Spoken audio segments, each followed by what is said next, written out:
5 जून सन 1974 शाम 7:15 बजे प्रसिद्ध डेंटल सर्जन डॉक्टर जे.एस. दीवान की आंखों के सामने उनकी पत्नी वरुणा दीवान की हत्या कर दी गई। पूरे शहर में सनसनी फैल गई। कुछ फोन घुमाए गए और पुलिस ने तुरंत ही छानबीन शुरू कर दी।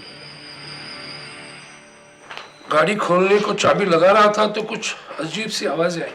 कैसी आवाजें? दबी सी थी, जैसे झटपटाने की। मैंने मुंह उठाकर उस तरफ देखा, वहां कोई नहीं था। तब एक हल्की सी चीख आई। मैं उस तरफ गया, वरुणा को नाली में पाया। वो आदमी उसके जिस्म से चाकू निकालकर भाग रहा था। दूसरा जो उसको पकड़े हुआ था वो भी भागा। I just didn't know what was happening. I just started shouting for help. उनमें से किसी की शक्ल देखी है आपने? मेरी नजर वरुणा पर थी।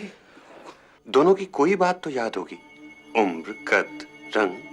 यही कुछ 20-25 साल के होंगे। जनाब, एक लड़के ने 2 आदमियों को सफेद टैक्सी में भागते हुए देखा है। जाके उसका बयान लो। सर, याद कीजिए आपने कुछ और देखा हो। It will be of great help. मैंने वरुणा को तड़पते देखा। मैं उसे अस्पताल ले गया। I could not save her. हाँ अंकल, पक्का CH-G9425 वाइड एम्बेसडर गाड़ी थी। वो उधर से। 7 जून कत्ल के 2 दिन बाद लड़के के स्टेटमेंट के आधार पर हत्या में इस्तेमाल की गई टैक्सी जब्त कर ली गई। उसके ड्राइवर श्यामजी लाल को भी हिरासत में ले लिया गया। गाड़ी में से कुछ ऐसी चीजें बरामद हुई जिन पर खून के निशान होने का शक था और उसी रात इंस्पेक्टर कबीर खान ने श्यामजी से पूछताछ शुरू की। साहब, एक बीड़ी मिलेगी क्या? उस दिन तेरी गाड़ी में कौन था? बोल। गरीब को मत मारो साहब। गरीब सबसे पहले मरता है श्याम जी, सबसे पहले। मुझको क्यों मारता साहब? मैं तो बीवी बच्चों वाला आदमी हूं।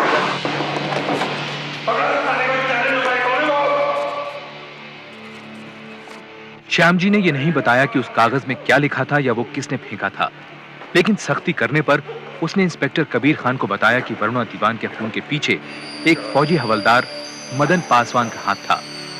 श्यामजी जब पासवान से पहली बार मिला तब उसके साथ राजू नाम का एक मैकेनिक था। अप्रैल 15 को वो फौजी मदन पासवान और राजू मैकेनिक मेरे पास आए। बोले कि टैक्सी सेक्टर 14 ले जानी है। वहां जाकर उन्होंने गाड़ी एक लंबे चौड़े से बंगले के सामने रुकवाई। कोई बड़ी सी पार्टी चल रही थी साहब। गवर्नर चले गए, अभी आधे गेस्ट भी नहीं और तुमने उनको जाने दिया। You should have insisted. उनको रोक लेना था। वरना दीवान ने ध्यान से देख ले, हफ्ते भर का टाइम है तेरे दोरे, पहचान ले कभी किसी और का कांड कर दे। मुझे समझ में आ गया साहब जी कि मदन पासवान ने क्यों मेरी टैक्सी डॉक्टर दीवान के घर के सामने खड़ी करवाई। मैं सब सुन रहा था। पासवान राजू मैकेनिक को डरा धमकाकर वरुणा दीवान का खून करने के लिए उकसा रहा था। इसी वजह वो उसे वरुणा दीवान का रूटीन और उसके आशिक के साथ रंगरेलियों का चक्कर समझा रहा था। Stupid PM, इतनी सी बात के लिए इतने लोगों के बीच में मुझे पार्टी में से बुला लिया। कल ब्रिज के लिए तो आ रही हो। पासवान को मैंने कहते सुना कि डॉक्टर दीवान को सरकार ने अभी पद्मश्री दिया था और वरुणा दीवान ने इसी खुशी में इतनी बड़ी पार्टी दी थी साहब। डॉक्टर और वरुणा तो इतने सालों बाद भी कितने रोमांटिक हैं। Varuna Deewan has real appetite for romance. असली रोमांस देखना हो तो कभी उसे पीएन सहगल के साथ देखना। कौन? PN Sehgal? You know, I'd gone to Sector 17 market the other day and I saw these two. Oh, hi, Varuna. Hello, Kaveri. How are you? Congratulations. Congratulations, भाई. कहाँ है तुम्हारे डॉक्टर साहब? कहीं नजर ही नहीं आ रहे.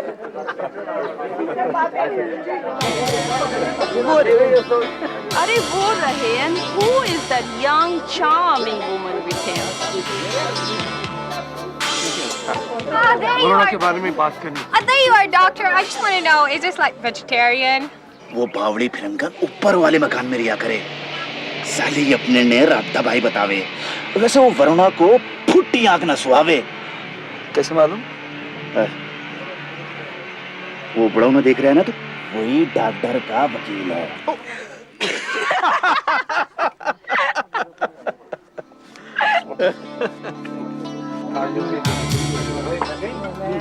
Varuna, I shouldn't be saying this, लेकिन ये लड़की कुछ ज्यादा ही मुंह लग रही है। I hope you don't mind. नहीं कामनी, तुम ठीक कह रही हो। 1 महीना हुआ नहीं सेक्रेटरी बनके और बिहेव ऐसे करी जैसे घर की मालकिन। वरुणा जी, आपने तो कुछ लिया ही नहीं।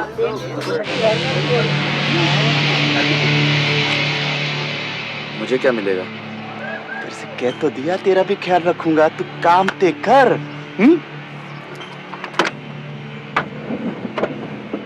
गुरु, जब इतना कुछ दिखा सुना चुका तो कुछ हमारा भी ख्याल रखना। मैंने सोचा क्यों ना मैं भी फायदा उठा लूं, क्यों ना उस पासवान को ब्लैकमेल करके अपना चाय पानी का खर्चा निकाल साइड करूं। पर वो साला पासवान तो बड़ी ऊंची रकम निकला साहब, सही की मोटी गोली ठोक गया साला। बोला, श्याम जी अपनी टैक्सी काम पे लगा दे। इधर डॉक्टर की जोरू लड़की और उधर तेरी ऐश कटी, एक चमचमाती नई कार और एक पक्की नौकरी। और तू मान गया?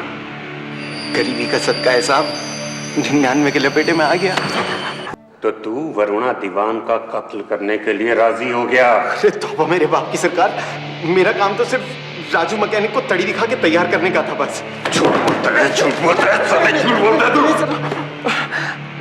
मेरा हाथ तो सिर्फ छुरे के इंतजाम में था और 1-2 बार उन्हें अपनी टैक्सी में बिठाकर सेक्टर 14 ले गया था, डॉक्टर के मकान पर। तो छुरे का इंतजाम तूने किया और राजू मैकेनिक को कत्ल करने के लिए मजबूर किया।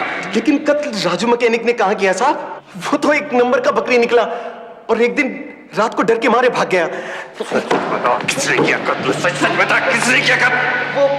वो बता तो रहा हूं साहब जी, जब राजू मैकेनिक भाग लिया तो वो मदन पासवान मुझे जबरदस्ती डॉक्टर के क्लिनिक में घसीट के ले गया। पासवान बोला, डॉक्टर की सेक्रेटरी देवी मुंह बोली बहन है मेरी, और आज से तू उसकी भी ड्राइवरी करेगा।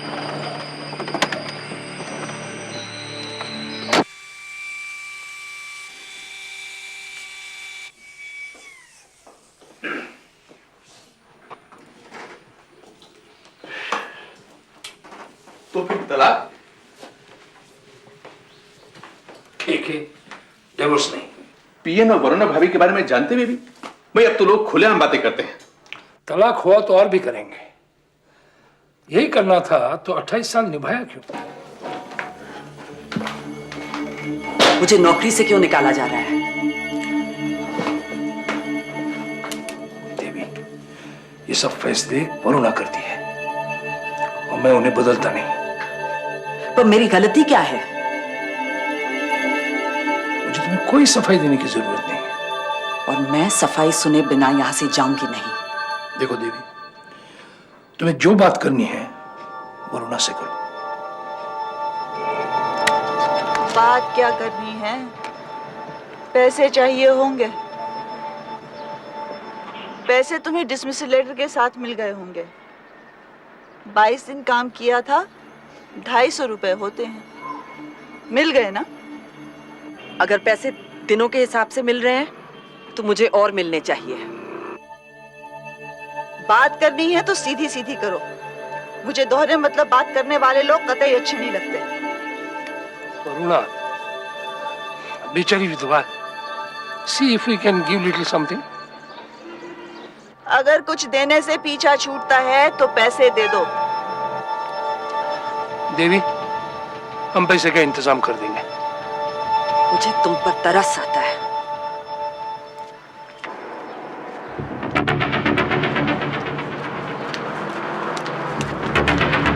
देवी, देवी, आई एम रियली सॉरी, लेकिन मैंने जैसा कहा था वैसा करती तो ये सारी नौबत नहीं आती। तुम क्या कहते हैं? तुम्हारी तो जुबान भी किसी और की भाषा बोलती है। How can someone else take your decisions for you, J.S.? उसने तुमको नपुंसक बना दिया है। She's going to regret it. Doctor Deewan और देवी की बातें सुनकर मैं समझ गया कि वरुणा दीवान के कत्ल की साजिश के पीछे पासवान नहीं बल्कि देवी है। साहब, देवी मैडम का तो उस वक्त गुस्से से माथा फिरा हुआ था। गाड़ी में बैठकर उन्होंने एक ही रट लगा रखी थी, बस मार दूंगी उसको, मार दूंगी। उनको देखकर तो जनाब मेरी भी हवा सी खिसक गई। फिर देवी मैडम ने गाड़ी झील की तरफ मुड़वा ली। वहां जाकर वो एक ज्योतिष से मिली। साहब, मैं इस आदमी से ब्याह करना चाहती हूँ पंडित जी। उनका नाम ज से शुरू होता है। कुंडलियां मिलाकर बताइए कि हमारी शादी हो सकती है कि नहीं। राशि मकर, उम्र 50 बरस। इसके हिसाब से तो वो शादीशुदा होने चाहिए। हैं पंडित जी। और हिंदू भी हैं, फिर दोबारा शादी कैसे हो सकती है? मैं ये सब सुनने नहीं आई। कुछ तो उपाय होगा, कोई पूजा, कुछ तो बताइए। हिंदू धर्म में ये संभव नहीं है बेटी। कुछ असंभव नहीं है। हमारा 7 जन्मों का बंधन है, मैं जानती हूँ। उसकी पत्नी है। अगर पत्नी ना हो तो तब तो हो सकती है ना शादी। हाँ, हो सकती है, क्योंकि तुम्हारे और उसके ग्रह बहुत मिलते हैं। मिलते हैं ना पंडित जी, मुझे पता था। पत्नी की फिक्र मत कीजिए आप, वो तो मरने वाली है। मैडम जी, मैं एक आदमी को जानता हूं जो तुम्हारा काम कर सकता है और बहुत सफाई से कर सकता है। बॉर्डर पार की बहुत तो कम चीज है जी। 2 भाई थे, नाम था उम्मीद सिंह और कांति सिंह। पक्के कतली हैं दोनों, 10 नंबरी। मेरी टैक्सी में गेहूं की स्मगलिंग भी कर रखी है उन्होंने कई बार। पर साहब, मेरा करना इस सारे में इतना ही था कि मैंने उनकी मीटिंग मदन पासवान और देवी से कराई, सिर्फ इतना ही। एक औरत ने रास्ते से हटाना है। वो हटा देंगे जी। पहले ऐसा काम किया है? ओ मैडम, आइयो जे कम कर दे तो बड्डे हुए सी। तुसी अपना कम दसो बस। पहले 25,000 रुपए नगद ते कम होने दे पीछे जमीन। तुसी यस करो तो समझो हो गया तोड़ा कम। 25,000 एक औरत ही तो है। फिर नहीं ठीक है, पर इतने पैसे जुगाड़ने में मुझे टाइम चाहिए। टाइम बम तुसी देखो, असी तो पहले नगद गिनांगे ता काम करांगे, समझे? नहीं, बहुत इंतजार कर दिया।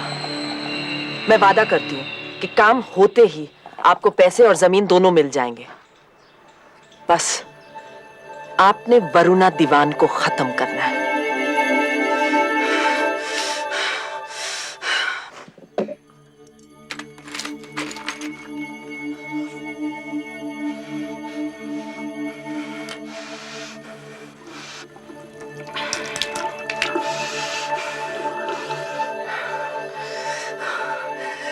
दिसंबर को यानी अमेरिका से लौटते ही 8,600 का सेल्फ चेक और 24 दिसंबर को 1,600 रुपए का चेक सेल्फ। ये सारे चेक माने? और 28 दिसंबर को 10,000 रुपया सेल्फ चेक में। 20,000 रुपया तुमने विड्रॉ किया और मुझसे पूछा तक नहीं। वो 24 दिसंबर वाला चेक जो था वो पीएन सहगल को दिया, सेक्टर 17 वाले क्लिनिक का इंटीरियर करने के लिए। बता नहीं उसने।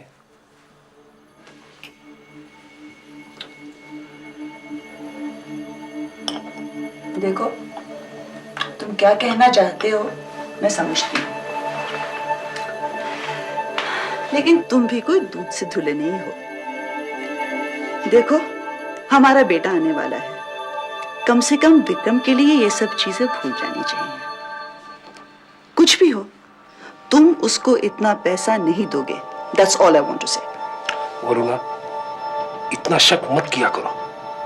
वो 10,000 रुपए मैंने चैरिटी फंड को दिए। चैरिटी का दूसरा नाम देवी तो नहीं है? ये है डॉक्टर साहब का घर, बाकी बातें बाद में। घर देखने के बाद उम्मीद और कांति देवी मैडम से मिलने रॉक्सी होटल में गए थे।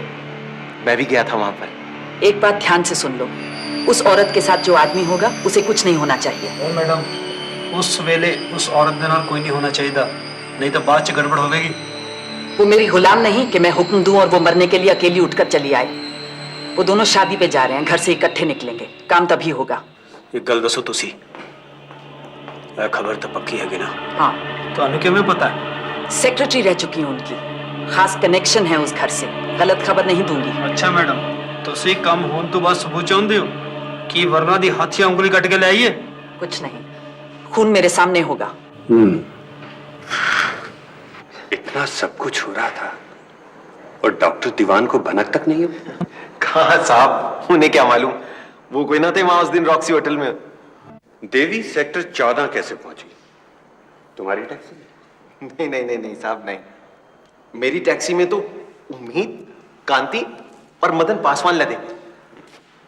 वहां से हम सब ने जाकर 3 से 6 बजे वाला शो देखा सिनेमा हॉल पर।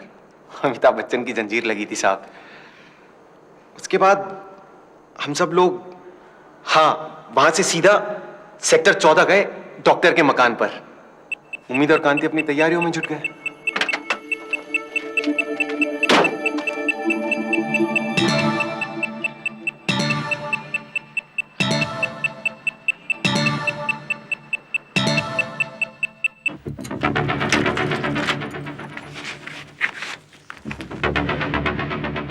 वरुणा, मैं तुम्हें आशा के यहाँ छोड़ता हूँ, बाद में मुझे पेशेंट देखना है। शादी ब्याह पार्टी में तो रोज ही जाते हैं, सब छोड़ो। आज हम दोनों घर पे रहते हैं अकेले। मैंने तो कैलाश से खाना भी बनवा लिया है और राधाबाई नहीं है।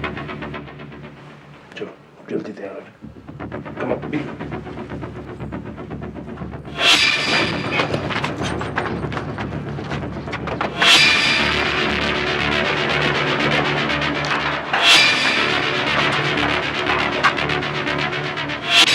तुम मेरे साथ चलो, मुझे तो लगता है वो दोनों बेवकूफ डॉक्टर साहब को कुछ कर देंगे।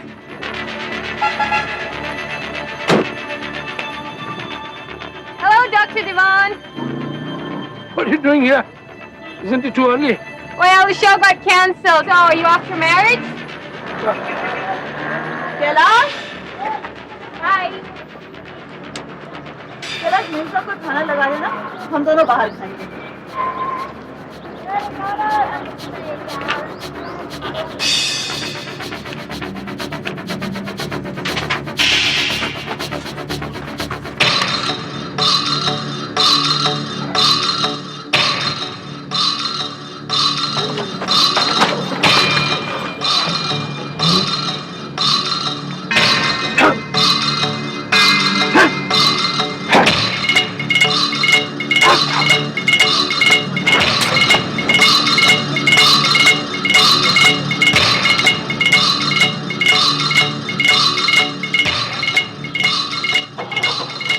बचाओ! बचाओ!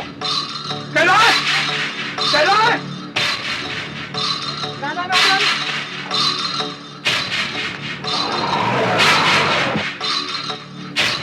डॉक्टर दीवान की एफआईआर से पुलिस को पता चला कि कातिलों के भागने के कुछ मिनट बाद ही राधाबाई और नौकर कैलाश ने वरुणा दीवान को नाले से निकालकर कार में लिटाया।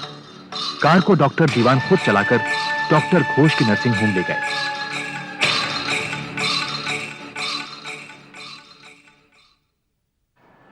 I'm sorry, Jess, she's no more.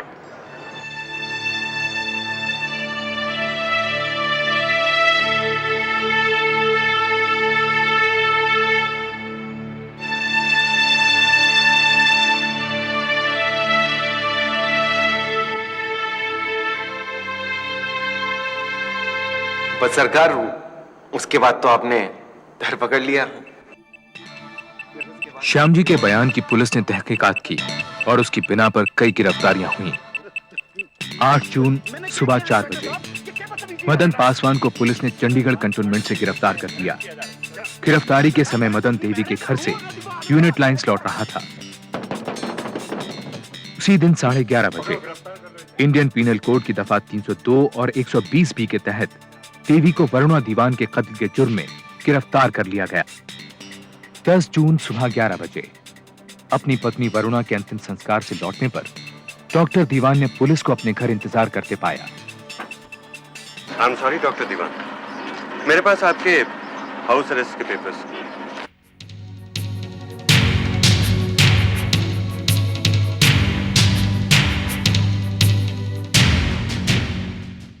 Doctor Diwan, Mrs दीवान आपको किस हालत में मिली?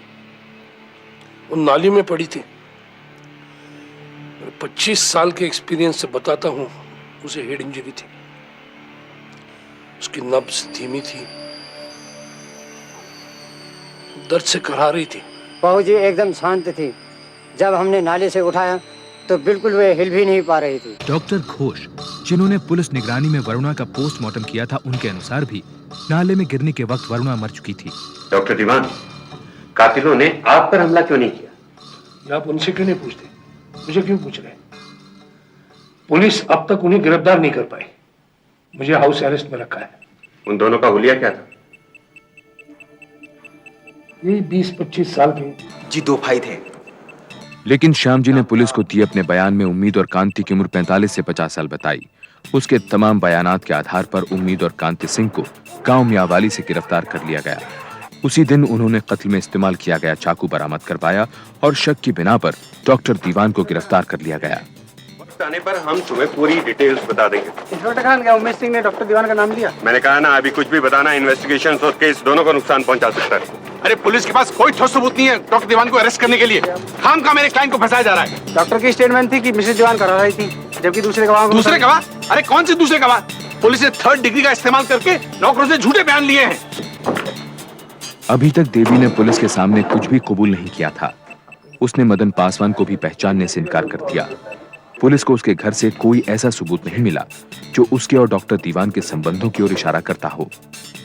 देख, जब तक तू नहीं बताएगी मैं पूछता रहूंगा, डॉक्टर और तेरे बीच क्या चल रहा था?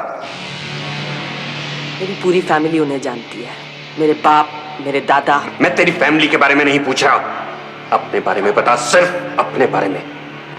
देख, तू फंस तो चुकी है। अगर डॉक्टर के बारे में बता देगी तो शायद तेरी सजा कुछ कम हो जाए, वरना अकेली फांसी पर लटकेगी तू। जब पुलिस का बढ़ता दबाव देवी और बर्दाश्त नहीं कर पाई तो वो उन्हें अपनी दोस्त के घर ले गई। वहां से बरामद हुआ देवी और डॉक्टर दीवान के रोमांटिक फोटोग्राफ से भरा एक एल्बम। पुलिस को वो कड़ी मिल ही गई जिसकी उसे तलाश थी। अदालत ने डॉक्टर दीवान की बेल एप्लीकेशन नामंजूर कर दी। मुकदमा शुरू होने में पूरा 1 साल लगा। प्रोसिक्यूशन के वकील मिस्टर कालरा के मुताबिक डॉक्टर दीवान इस साजिश के किंगपिन थे और कत्ल की प्लानिंग देवी वर्मा के दिमाग की उपज थी। इसलिए मैजिस्ट्रेट ने तय किया कि दोनों पर एक साथ मुकदमा चलाया जाए। डॉक्टर दीवान की तरफ से वकील थे के लांबा और देवी के वकील थे DC चावला। वर्मा दीवान के कत्ल का मोटिव था डॉक्टर दीवान और देवी वर्मा के बीच मोहब्बत। योवाना, ये कुछ फोटोग्राफ्स हैं जो कि उस छुट्टियों की हैं जो कि डॉक्टर दीवान और देवी ने कश्मीर में एक साथ बिताई। प्रोसिक्यूशन लॉयर के मुताबिक इस किस्से की शुरुआत सन 1961 में हुई, जब देवी के पहले पति प्रकाश वर्मा की मौत डॉक्टर दीवान के ऑपरेशन टेबल पर ही हो गई। मौत का कारण एनेस्थीसिया का गलत असर बताया गया। कोई पोस्टमार्टम नहीं किया गया। देवी वर्मा ने दूसरी शादी कर ली, लेकिन बात नहीं बनी। सन 1966 में उसने तलाक ले लिया और उसके बाद शुरू हुआ सिलसिला डॉक्टर दीवान और उसकी मोहब्बत का।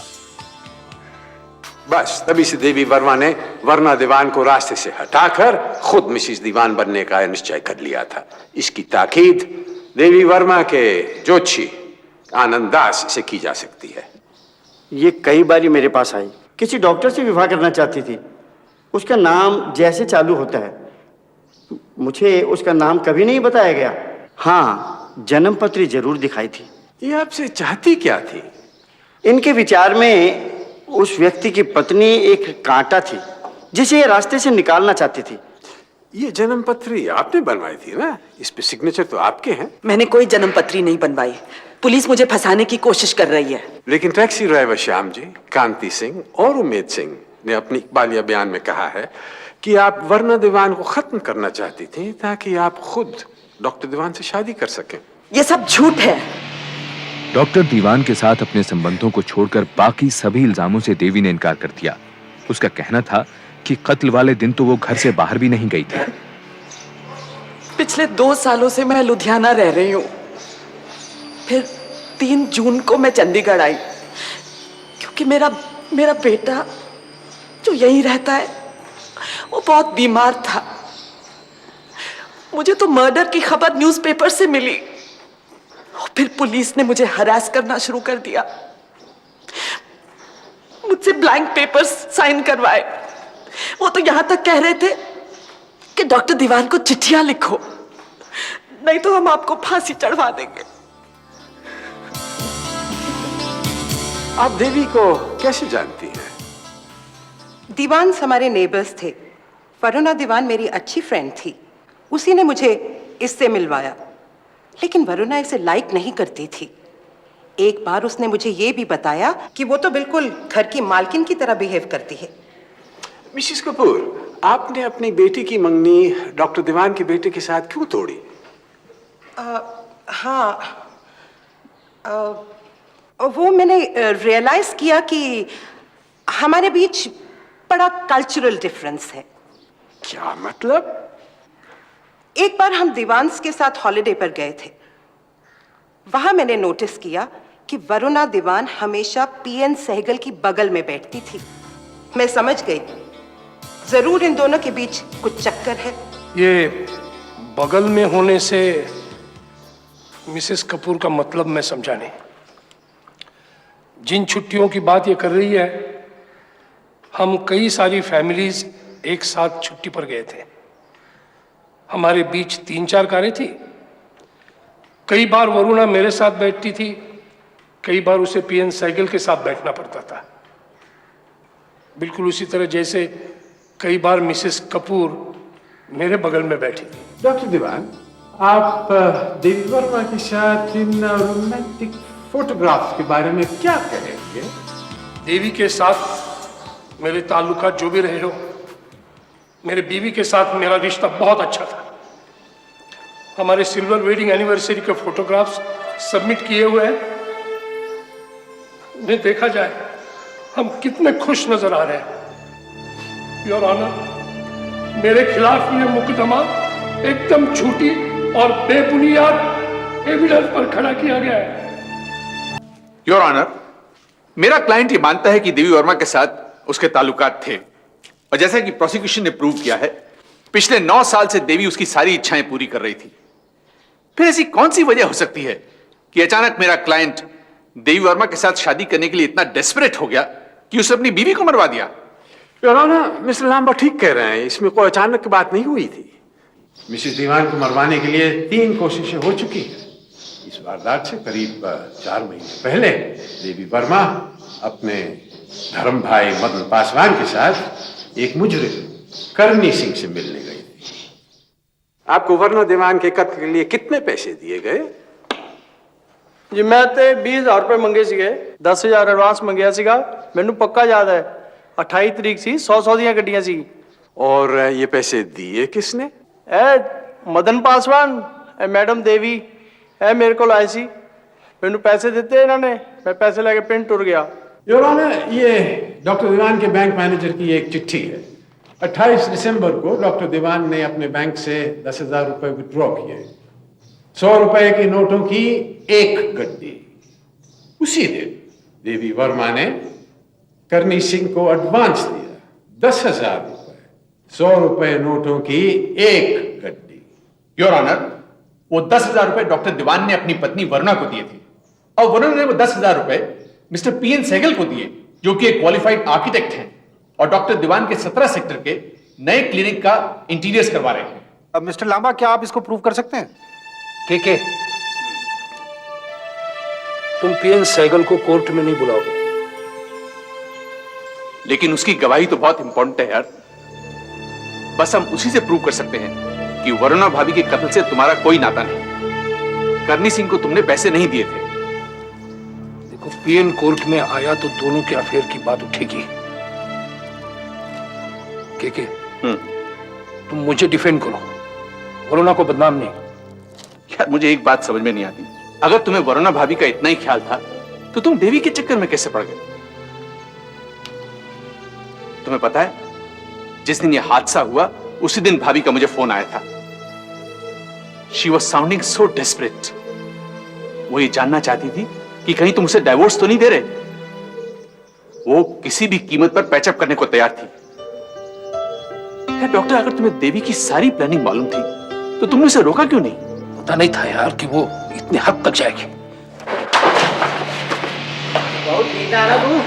मार मार के लाल पीला कर दिया, ठीक कैसे होगा? तोड़ दिया। पर जब पुलिस ने डॉक्टर जैसी मोटी हस्ती को नहीं छोड़ा तो मुझ जैसे टकमुंजे की क्या औकात? जब तू सारी बातें बताने को तैयार है तो मार क्यों रहे हैं तुझे? कहाँ बताई सारी बात? किसी ने लालच दे दिया था, छुपा ली एक दो। अब बाबू चुपचाप जा, सारी गल्ला सच्ची सच्ची दस दे, अप्रूवर बन जा।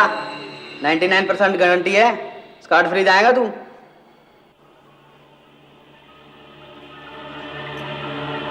श्याम जी अप्रूवर बन गया और इस बार उसे अपना बयान मैजिस्ट्रेट के सामने देना पड़ा। एविडेंस एक्ट के सेक्शन 10 के मुताबिक साजिश में शरीक व्यक्ति अपने साथियों के सभी जुर्मों के लिए जिम्मेदार होता है, चाहे वो उन जुर्मों में शामिल हुआ हो या ना हुआ हो। श्याम जी की गवाही के आधार पर डॉक्टर दीवान, देवी वर्मा, मदन पासवान, उम्मीद और कांति सिंह इस कत्ल के मुजरिम करार दिए गए। योर ऑनर, इस अप्रूवर के गवाही से एक खास बात जाहिर होती है और वो ये कि कत्ल से 2 घंटे पहले श्याम जी ने डॉक्टर दीवान को रॉक्सी रेस्टोरेंट में उम्मीद सिंह से बात करते देखा। साहब जी 4:30 ਵਜੇ ਦਾ ਵਕਤ ਹੋਏਗਾ। ਅਸੀਂ ਰੌਕਸੀ ਰੈਸਟੋਰੈਂਟ ਦੇ ਵਿੱਚ ਬੈਠੇ ਗੱਲਾਂ ਕਰ ਰਹੇ ਸੀ ਤਾਂ ਉਹ ਡਾਕਟਰ ਸਾਹਿਬ ਵੀ ਉੱਥੇ ਹੀ ਆ ਗਏ। डॉक्टर साहब छुरा ये चलाएगा।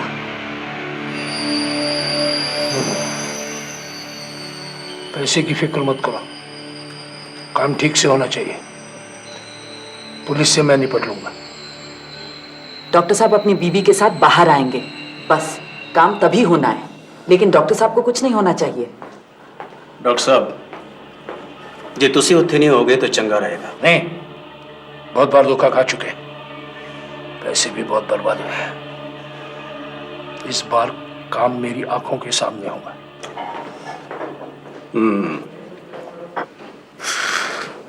साहब जी असी बहुत मना किया, जे हो साला उत्थे ना होंदा तो असी भी ना फसदे। बस बस ठीक है। योर ऑनर, पुलिस के दबाव में आकर उम्मीद सिंह खामखा मेरे क्लाइंट को फंसा रहा है। कत्ल वाले दिन 4:30 बजे डॉक्टर दीवान अपने सेक्टर 10 वाले क्लिनिक में थे।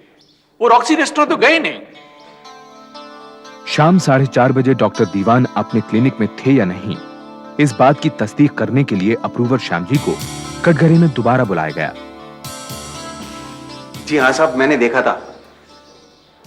वो उस दिन सब एक साथ रॉक्सी होटल से बाहर निकले थे। फिर जब मैं अपनी टैक्सी में बैठा सेक्टर 14 में उनके घर के सामने उम्मीद, कांति और मदन पासवान के साथ इंतजार कर रहा था तो मैंने देखा कि डॉक्टर दीवान देवी मैडम के साथ अपनी फिएट में उधर आए। अपना वादा याद रखना, उसके हटाने के 1 महीने बाद ही हमने शादी करनी है। देवी, तुम चाहती हो तो मैं अभी तलाक ले सकता हूँ। डाइवोर्स के पेपर फाइल कर दो। ये बात तो मैं 9 सालों से सुनती आ रही हूँ।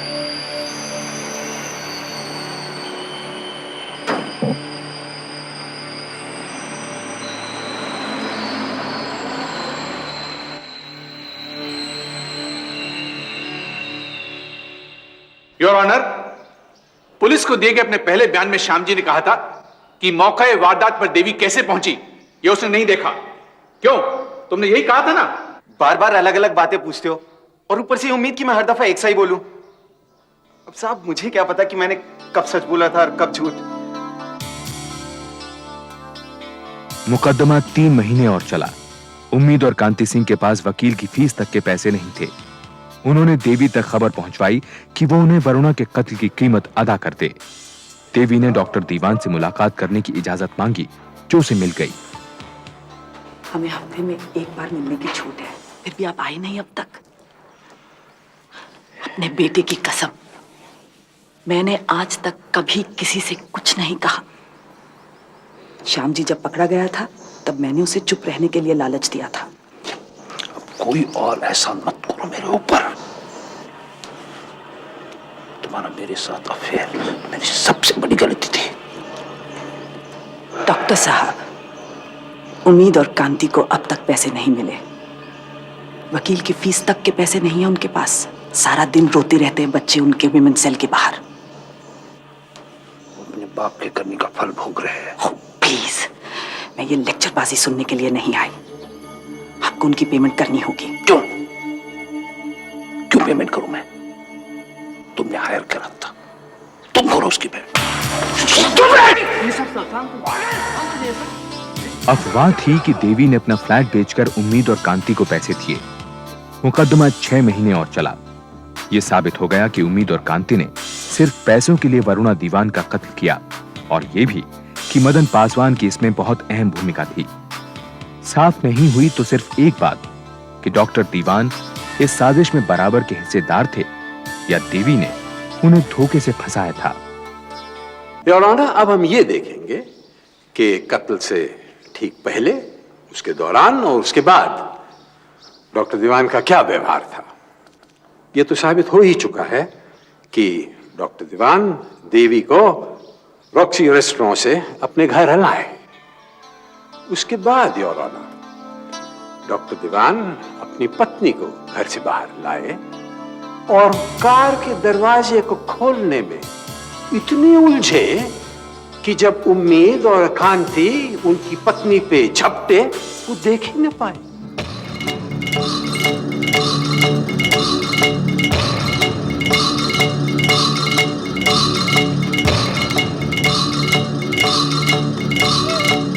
योर ऑनर, मेरे क्लाइंट के चश्मे बाइफोकल हैं, इसलिए कार की सही चाबी खोजकर दरवाजा खोलने में उन्हें थोड़ा वक्त लग गया।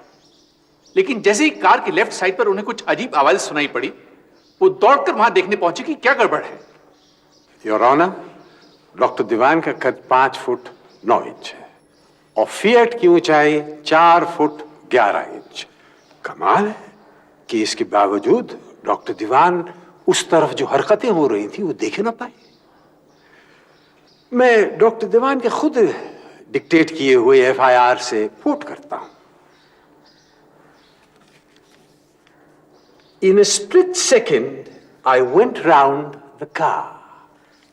Your Honor, 14 बार चाकू भोंकने में 4 मिनट तो लगेंगे। इसका यह मतलब हुआ कि 3 मिनट 59 सेकंड डॉक्टर दीवान अपनी बाइफोकल लेंस से क्या देख रहे थे? अपनी बीवी को चाकू से छिदते हुए।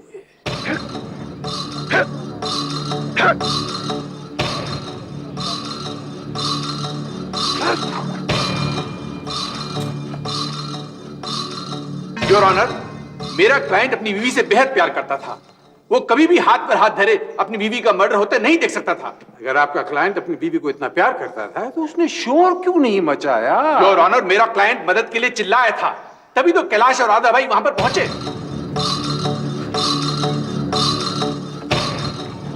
बचाओ बचाओ कैलाश! योर ऑनर, हमारा प्रूवर बगल में खड़ा हुआ था और उसने डॉक्टर दीवान को चिल्लाते नहीं सुना। डॉक्टर दीवान के कपड़ों पे, हाथों पे एक खून का धब्बा नहीं था। उन्होंने अपनी बीवी को उठाने में हाथ तक नहीं दिया, जबकि उन्हीं के गवाह के मुताबिक वो उस वक्त जिंदा थी। मैं एक बार फिर उनके एफआईआर से कोट करता हूं। She was lying there groaning. जबकि पोस्टमार्टम करने वाले डॉक्टर घोष के मुताबिक जब वो कांति सिंह के साथ नाले पे गिरी, वो मर चुकी थी। इसलिए मैं कहता हूं डॉक्टर दीवान झूठ बोलते हैं जब वो कहते हैं कि वो जिंदा थी अस्पताल जाने के समय। वो मर चुकी थी, जैसे कि वो चाहते थे। मैं 25 साल से डॉक्टरी प्रैक्टिस करता हूं। जिंदा और मुर्दा में फर्क अच्छी तरह जानता हूं। डॉक्टर दीवान के खिलाफ काफी सर्कमस्टेंशियल एविडेंस था। कत्ल के लिए करणी सिंह को 10,000 रुपए की पेमेंट करना, रॉक्सी रेस्टोरेंट में उम्मीद सिंह से मिलना।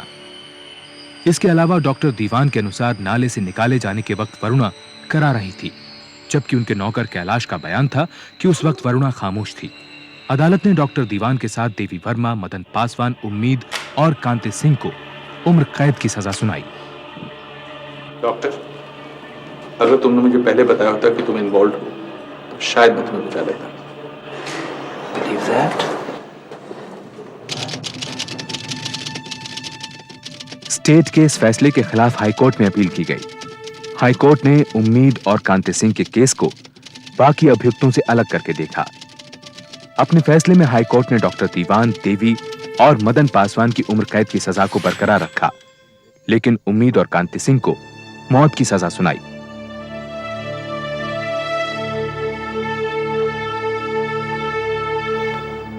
एक मिनट साहब जी, मैं 16 कत्ल कितने ने तो कांतिप्रा ने 10। साढ़ा तो अयो हश्र होना सीखा, पर हमें एक ही बात का शिकवा है कि यहां पर एक बहुत बड़ी गलती रह गई।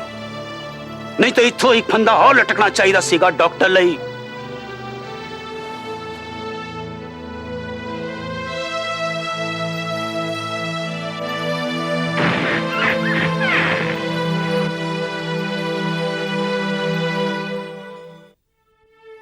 अपने अच्छे व्यवहार के कारण जेएस दीवान 11 साल बाद रिहा कर दिए गए। वे आज भी बतौर डेंटिस्ट प्रैक्टिस कर रहे हैं। श्याम जी को मुकदमा खत्म होते ही रिहा कर दिया गया। वो चंडीगढ़ छोड़कर वापस अपने गांव चला गया। मदन पासवान ने 14 साल की सजा काटी। आजकल वो दिल्ली में रहता है और कपड़े एक्सपोर्ट करने का धंधा करता है और देवी से कोई सरोकार नहीं रखना चाहता। देवी वर्मा ने वरुणा दीवान के कत्ल के लिए 14 साल की सजा काटी, लेकिन डॉक्टर दीवान के साथ रहने का उसका ख्वाब ही रहा। जेल में उसे नशीली दवाओं की लत लग गई। आज वो आजाद है, लेकिन कंगाल। नशे की हालत में उसे आज भी हिसार की सड़कों पर भटकते देखा जा सकता है। प्रिया सुन, मैं इसी उम्मीद पर उधार ले लेकर लॉटरी पर दाव लगाता रहा कि शायद पैसे जीतकर मैं अपना कर्ज उतार लूंगा। मैं हारता गया और कर्ज बढ़ता गया। मजबूर होकर मैं इतना बड़ा कदम उठा रहा हूं। सुमन, मैं तुमसे और मेघा और एकता से बहुत प्यार करता हूं। हो सके तो मुझे माफ कर देना। शंकर। माय लॉर्ड, 10 जुलाई 1993 की रात को शंकर त्यागी ने अपने सर पे गोली मारकर आत्महत्या कर। 2 साल पहले उसने एक्टिविस्ट लॉयर रमणीक सिंह ने अदालत को बताया कि शंकर त्यागी ने 2 साल पहले अपनी जिंदगी भर की कमाई से एक छोटा सा प्रॉपर्टी बिजनेस शुरू किया था। नए बिजनेस में उसका सारा पैसा डूब गया। हताश होकर एक दिन अपने दोस्त मदन शर्मा के बहकावे में आकर वो दिल्ली की एक लॉटरी मंडी में जा पहुंचा।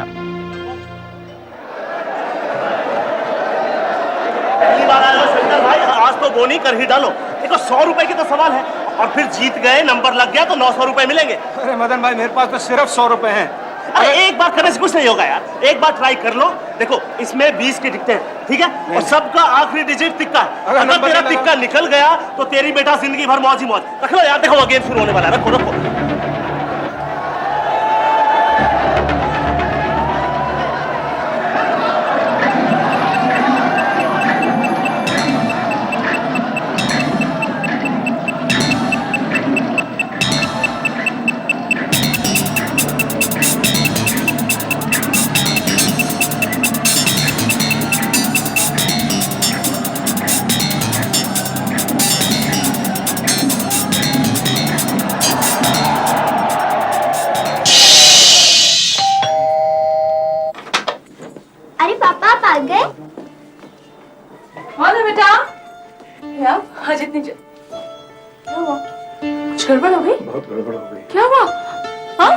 आज मदन मुझे जबरदस्ती लॉटरी खिलाने ले गया और वहां मैंने 100 रुपए लगाए और 900 रुपए जीत गया। ये देखो तुम्हारे लिए और ये तुम्हारे लिए, ये आपके लिए।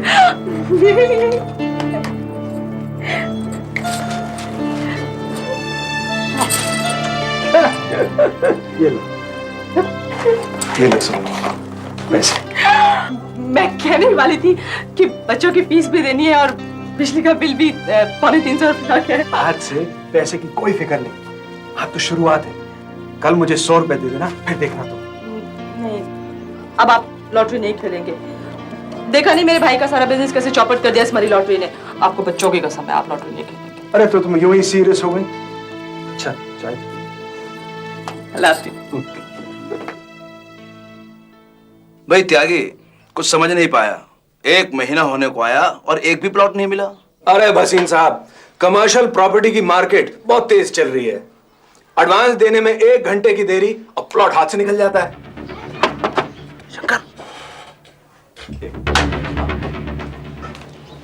अबे आज शॉर्ट पंजा लगने वाला है, चलेगा? नहीं मदन भाई, तुम जाओ।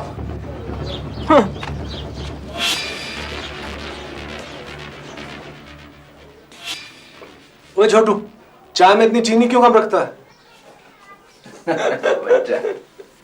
ये रहा 20,000 रुपया एडवांस के तौर पर, लेकिन अब प्लॉट जल्दी ही मिल जाना चाहिए। अरे साहब, अब एडवांस आ गया है, काम में देरी थोड़ी होगी। 1000 है, 5 नंबर पे 20। अरे शंकर, इधर इधर इधर। हाँ, मगर भाई 5 पे लगाया, ठीक है ना? फिट है, जीतेगा तो देखना। लॉटरी बाजार में आने वाली हजारों की भीड़ का एक हिस्सा शंकर भी बन गया। खेल सीखना मुश्किल नहीं था। खिलाड़ी को बस 0 से 9 के बीच की किसी एक संख्या पर दांव लगाना होता था, और अगर घुमाया हुआ नंबर आपके टिकट पर छपे आखिरी नंबर से मेल खा जाए तो आप जीत गए दांव पर लगाए गए पैसों की 9 गुनी कीमत।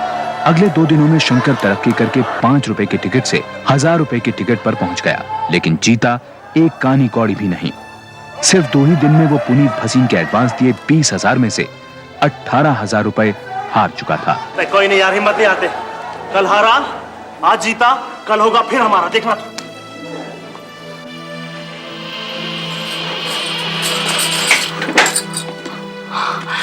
आप आज इतनी देर कैसे हो गई? सुमन, बहुत गड़बड़ हो गई। क्या हुआ? आज बस में किसी ने मेरी जेब काट दी सुमन। कितने पैसे थे?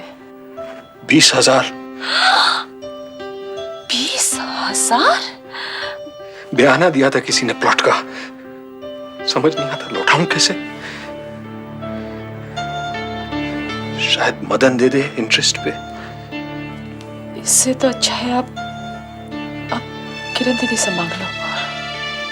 बात घर में रहेगी और सूद भी नहीं देना पड़ेगा।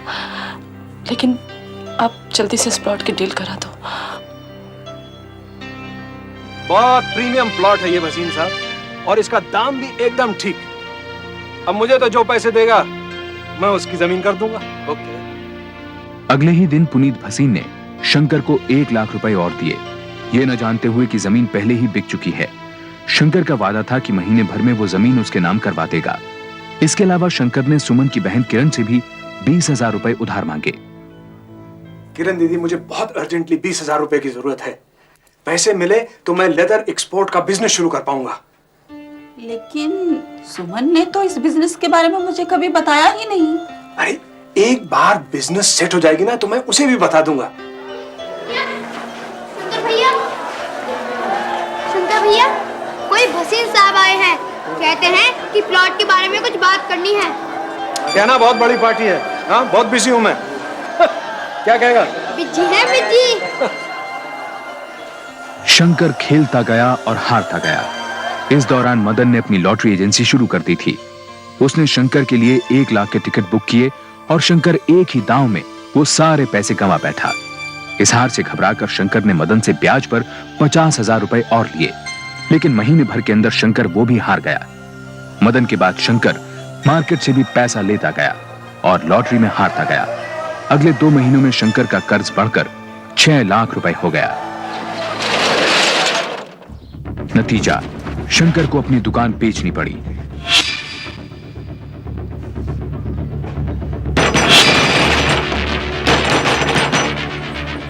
त्यागी है?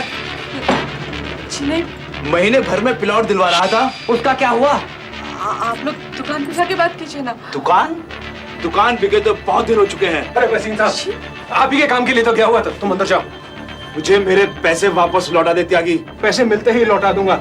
नया बिजनेस शुरू किया ना मैंने। कान खोलकर सुन ले त्यागी, अगर 10 दिन के अंदर पैसे वापस नहीं लौटाए तो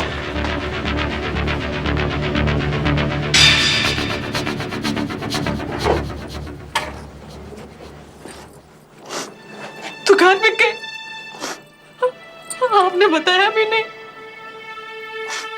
अरे भाई, प्रॉपर्टी का बिजनेस मंदा चल रहा था, इसीलिए तो मैंने दुकान बेचकर एक कुरियर सर्विस की कंपनी शुरू की है। रात रात को घर नहीं आना, इसीलिए। भाई, जब धंधा शुरू करना है तो मेहनत तो करनी होगी, और तुम हो के सीआईडी की तरह मेरे पीछे पड़ी हुई हो। यही मैं पास ही वसूली के लिए आया हूँ, एक दुकान से। अब वो भसीन साहब और किरण दीदी के पैसे? वही तो लेने जा रहा हूं मैं। तुम यहीं बैठो, मैं अभी अभी आता हूं। अरे, वो जगह औरतों के लायक नहीं है। सुमन 2 घंटे बैठी इंतजार करती रही। उस रात शंकर घर भी नहीं लौटा और अगले 2 महीने तक उसका कोई पता ठिकाना नहीं था।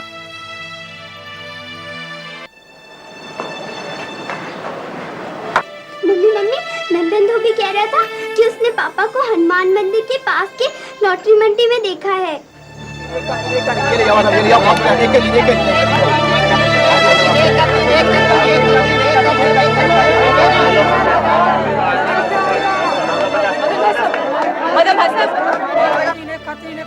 इन्हें देखा आपने कहीं?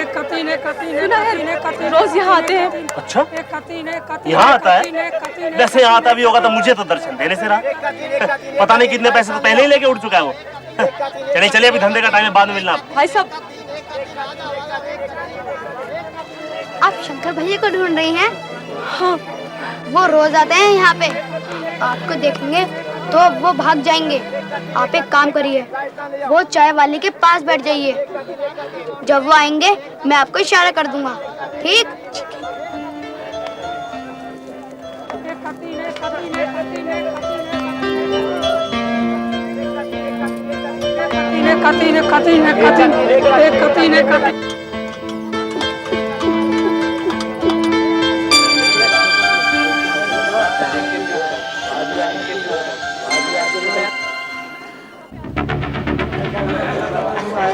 शंकर भैया,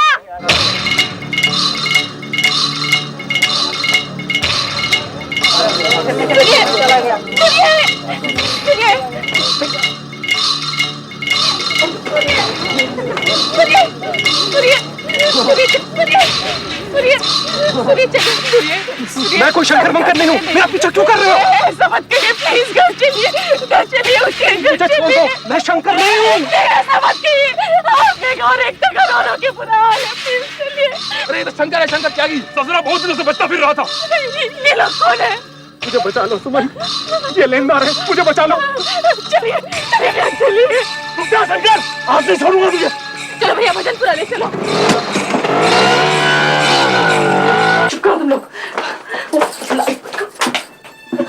लेनदारों के डर से शंकर और सुमन उसी रात भजनपुरा छोड़कर शाहदरा चले गए। किरण ने अपने घर के पास उन्हें एक छोटा सा कमरा दिला दिया। मदन शर्मा और बाकी लेनदार जब शंकर को ढूंढने में नाकामयाब रहे तो उन्होंने उसके भजनपुरा वाले घर पर कब्जा कर लिया। इन्हीं दिनों तकलीफों की मारी सुमन को किडनी का रोग लग गया था। फिर भी घर का खर्च चलाने के लिए उसने एक सरकारी स्कूल में 2000 रुपए की टीचर की नौकरी कर ली। सुमन, 1000 रुपए। फिर लॉटरी खेली? प्राइवेट कंपनी में नौकरी मिली है, नई नौकरी है, पैसे तो कम ही मिलेंगे। Okay bye. शंकर फिर झूठ बोल रहा था। ये पैसे शंकर ने लॉटरी में जीते थे। उसने अपना पुराना अड्डा बदल दिया था। अब वो शाहदरा लॉटरी मंडी में रोजाना जाने लगा। उसे उम्मीद थी यहाँ वो अपने लेनदारों से बचा रहेगा। फिर भी अपनी हिफाजत के लिए उसने एक लॉटरी बेचने वाले की मदद से एक रिवॉल्वर हासिल कर ली थी।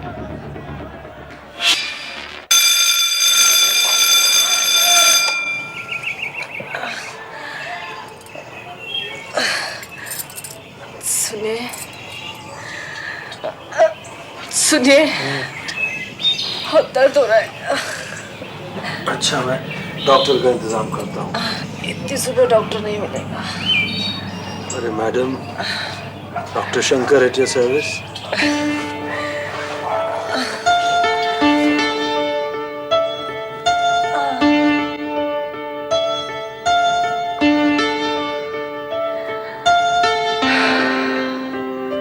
चाय।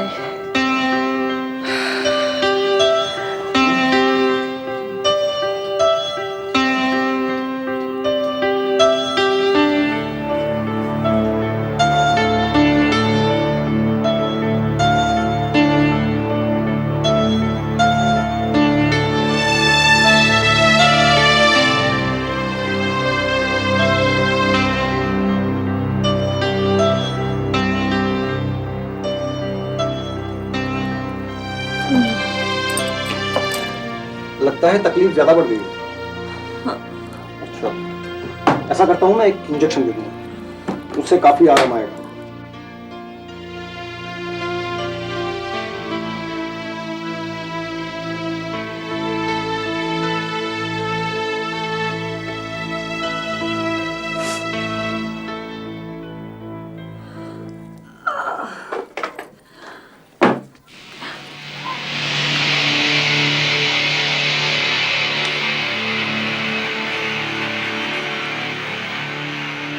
एक बार कर्जा उतर जाए लॉटरी छोड़ दूंगा सुमन।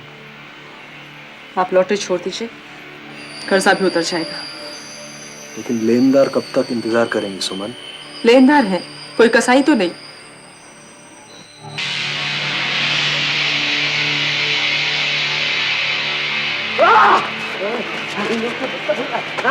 बहुत दिनों से भागता फिरता है ना तू। अगर 2 दिन के अंदर अंदर मेरा पैसा मुझे नहीं मिला तो तेरा नया घर तो मैंने देख ही लिया। तेरी 2 बेटियां भी तो हैं। निकाल तेरी जेब में क्या, निकाल तेरी जेब में क्या। लेनदारों की धमकियों से घबराकर शंकर उस रात घर नहीं लौटा। हेलो हेलो किरण दीदी, मैं सुमन बोल रही हूँ। दीदी वो वहां तो नहीं है?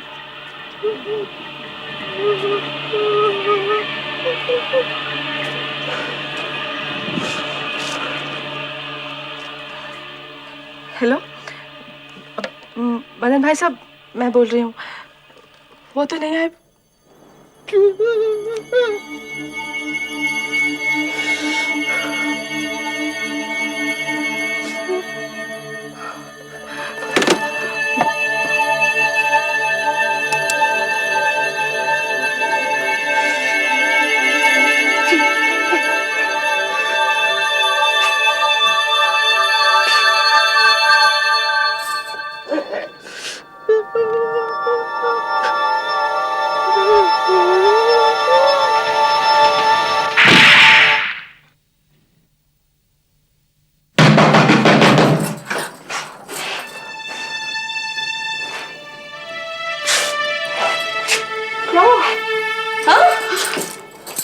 शंकर घर वापस आया क्या?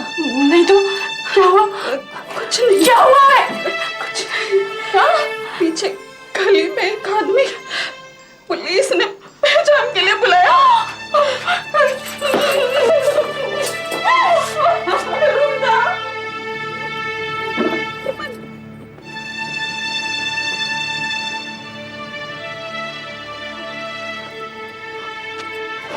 मार डाला, मार डाला, मार डाला। मैं जानती थी ना इनके लेनदार मार डालेंगे। कैसे मारा है? मैडम आपके नाम ये सुसाइड नोट इनकी जैसे मिला।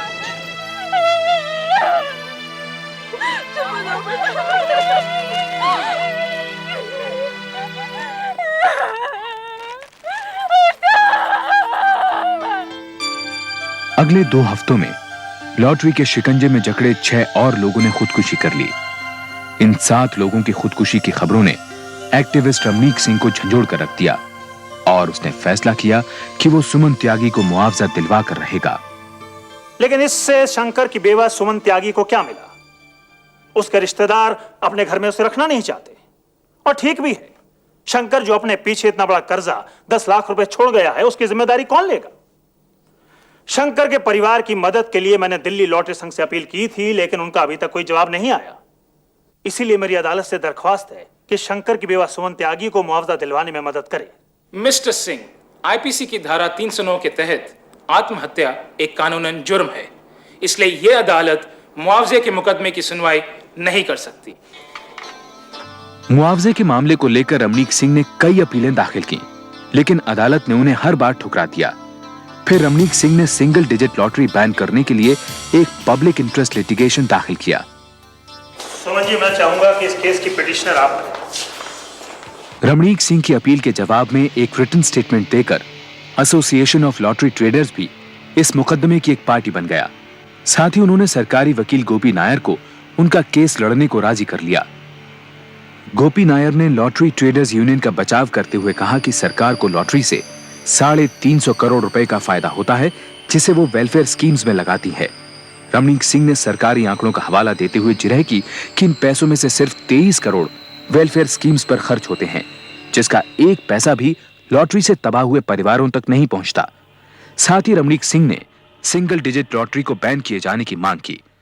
क्योंकि सरकारी पॉलिसीज पे सवाल डाले जा रहे हैं, मैं यूनियन गवर्नमेंट और दिल्ली एडमिनिस्ट्रेशन को नोटिस इशू कर रहा हूं। उनका जवाब आने तक यह अदालत मुलतवी की जाती है। सुनिए, मैं किराया दे दूंगी। सुमन को पैसों की बहुत तंगी थी। फीस न दे पाने के कारण मेघा और एकता का नाम इंग्लिश स्कूल से कट गया।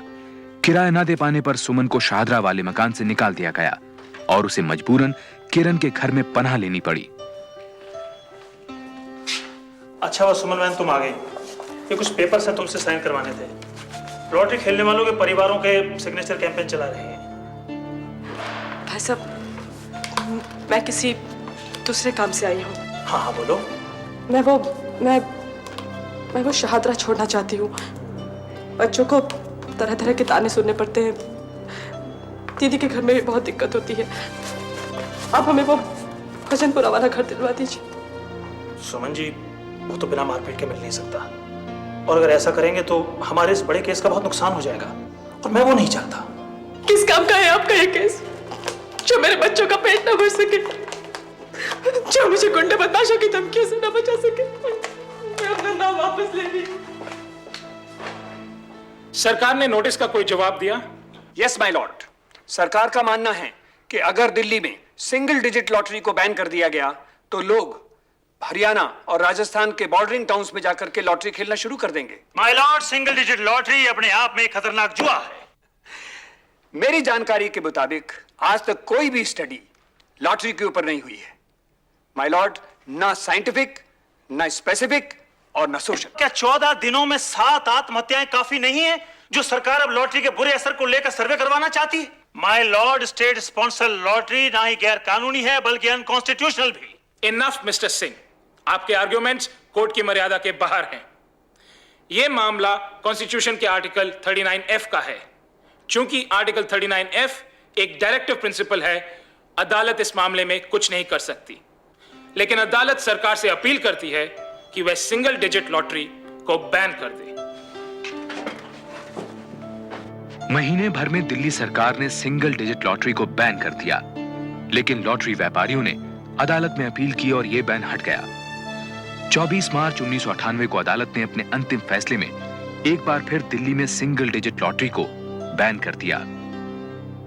लॉटरी की इस बड़ी लड़ाई में सुमन का दर्द तो जैसे कहीं खोकर रह गया।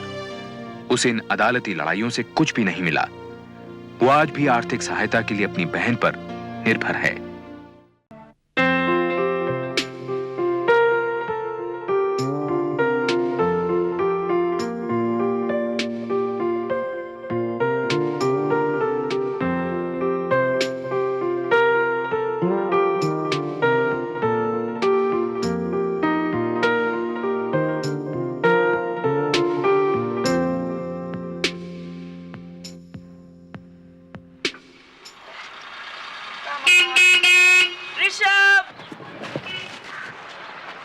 चलो गाइस, घर चलो। 5 मिनट। 5 मिनट्स कुछ नहीं, अभी चलो। रंजीत चलो प्लीज, लंच लगाने में हेल्प करो। चलो। अरे चलो चलो, मम्मी सेंटी हो जाएगी यार। ऐसी संडे के दिन काम वाम करके आती है, मूड खराब होता है उसका।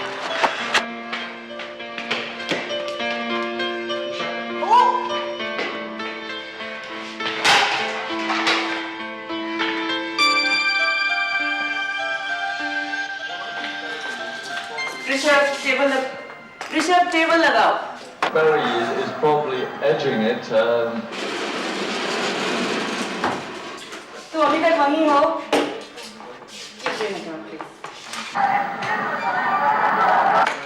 हटा मत रे।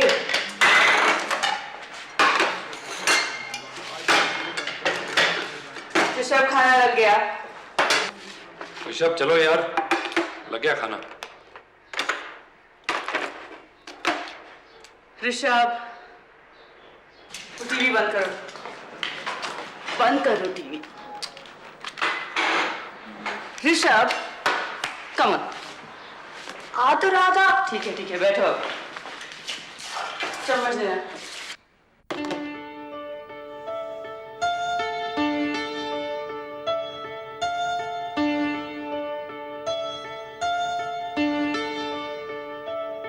तुम बैग नहीं दिया? नहीं। राजमा चावल पसंद नहीं है ना? मारूंगा एक पक्का।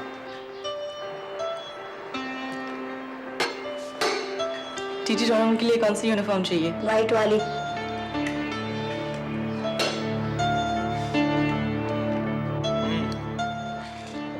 खत्म कर।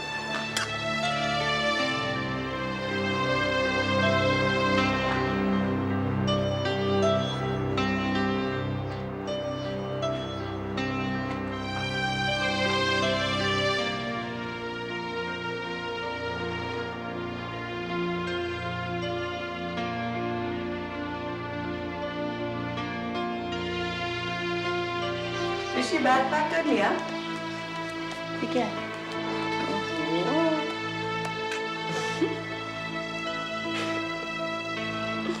ब्रश कौन करेगा?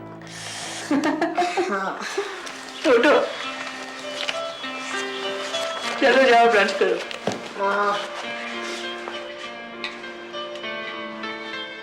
ऋषभ उठो, देर हो रही है।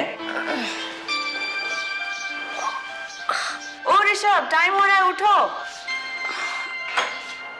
ऋषभ चलो भाई, चलो स्कूल का टाइम हो गया।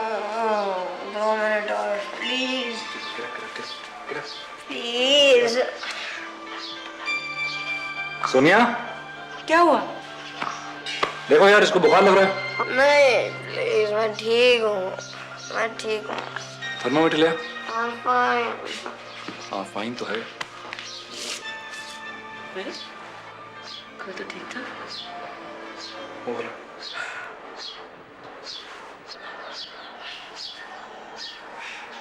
हो गया, देखो कितना? 102। नहीं मैं ठीक हूँ, मुझे टूर्नामेंट के लिए जाना है। पहले डॉक्टर के चलते हैं, फिर टूर्नामेंट। चाहिए टूर्नामेंट के लिए डॉक्टर। चलो। ऋषभ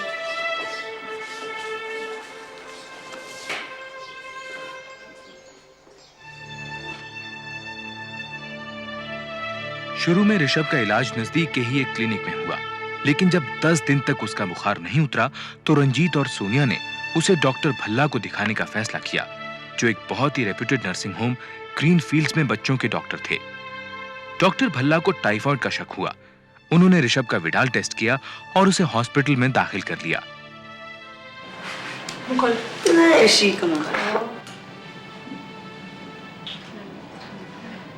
डॉक्टर, ये ड्रिप कितने दिन रखेंगे आप? बस एक इंजेक्शन देते हैं, कल सुबह ले जाइएगा बच्चे को। इंजेक्शन क्यों? फिक्र की कोई बात नहीं है, बच्चे को टाइफाइड है, विडाल टेस्ट में वही आया है। बढ़िया, बच्चे को एक क्लोरोफिनोकॉल देना 5 ml। कल सुबह बच्चे को घर ले आ सकते हैं। जी।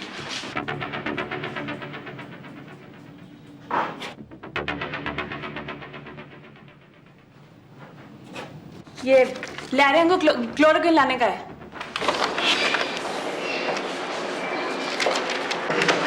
डॉक्टर भल्ला ने ऋषभ को क्लोरोफेनेकॉल का इंजेक्शन प्रिस्क्राइब किया, लेकिन पर्ची में दवा का नाम नर्स मारिया मेनेजेस ने लिखा, उन्होंने खुद नहीं। केमिस्ट ने भी बगैर ये देखे कि पर्ची पर डॉक्टर के दस्तखत हैं कि नहीं, इंजेक्शन दे दिया। लेकिन मारिया ने क्लोरोफेनेकॉल की जगह गलती से लिख दिया था क्लोरोक्विन। 3 नंबर के पेशेंट को इंजेक्शन लगाने का है। नहीं, वो तुम दे दो, मुझे अभी बहुत सारे पेशेंट देखने राउंड पे। और जो ग्लूकोज लगा हुआ है वो भी लगा रहने देना, और नर्स आएगी तो उसको बोलना, नर्स आएगी तो बोलना। रंजीत को बिल्कुल भी अंदाजा नहीं था कि वो गलत इंजेक्शन खरीद कर ले जा रहा है। क्लोरोक्विन एक एंटी मलेरियल ड्रग है। इस दवा की जरा भी ज्यादा खुराक जानलेवा हो सकती है। एक छोटी सी भूल भी जिंदगी और मौत के बीच के फासले को पल भर में मिटा सकती है।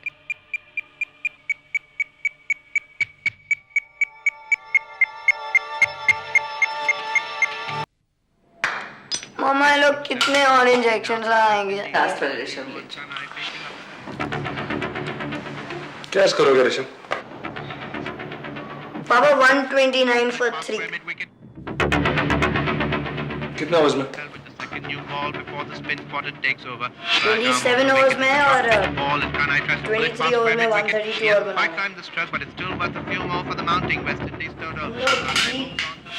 ऋषि ऋषि ऋषि ऋषि क्या इंजेक्शन दिया आपने उसको? ऋषि आप कुछ बोलती क्यों नहीं? क्या हुआ उसको? हमको क्या मालूम, रेसिडेंट डॉक्टर को बुलाइए। ऋषि ऋषि ऋषि कीजिए भाई। रंजीत को इस बात का एहसास तक नहीं था कि शायद 3.5 मिनट में ऋषभ मर भी सकता था। ऋषभ को क्लोरोक्विन की दुगनी खुराक दी गई थी, वो भी इंट्रावीनसली। इसीलिए दवा का जहरीला असर फौरन और भयंकर तरीके से हुआ। ऋषभ को दिल का दौरा पड़ा। Sister, there's an emergency. My child has collapsed. Sister, will you call a doctor? Doctor Dhingra emergency room number 3 में आइए। He's coming. इंजेक्शन देंगे जिस collapse. सही में पहले एकदम ठीक है बात कर रहा था। अच्छा, कौन सा इंजेक्शन दिया? डैडी को क्लोरोक्विन डॉक्टर बाला देने को बोला था। सिस्टर, इसको इंट्राकार्डिक एड्रेनालिन इंजेक्शन देना है। ओके। डॉक्टर साहब वो क्या है? इसको कार्डियक अरेस्ट हुआ है, इसको फौरन रिवाइव करना होगा।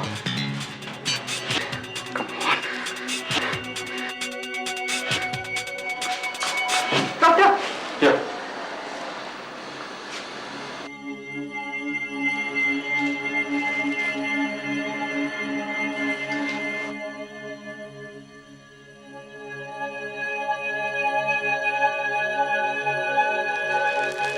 ऑक्सीजन सिलेंडर लाओ। हॉस्पिटल में ऑक्सीजन सिलेंडर नहीं है। क्या हो रहा है? मेडिकल सुपरिटेंडेंट डॉक्टर मिश्रा को बुलाओ, फोन करके तुरंत। हेलो, अरे डॉक्टर मिश्रा, इधर एक इमरजेंसी केस हो गया है। वो बच्चे को कार्डियक अरेस्ट हो गया है। ट्रीटमेंट किसका चल रहा था? डॉक्टर मिश्रा, मैं बच्चे का फादर बोल रहा हूँ। इस सिस्टर ने उसे इंट्रावेनसली कोई इंजेक्शन दिया और वो बेहोश हो गया। डॉक्टर ढींगरा उसे रिवाइव नहीं कर पा रहे हैं, कह रहे हैं कार्डियक अरेस्ट है। डॉक्टर कुछ कीजिए प्लीज। देखिए, आप घबराइए मत, मैं अभी आ रहा हूँ। जल्दी। My God.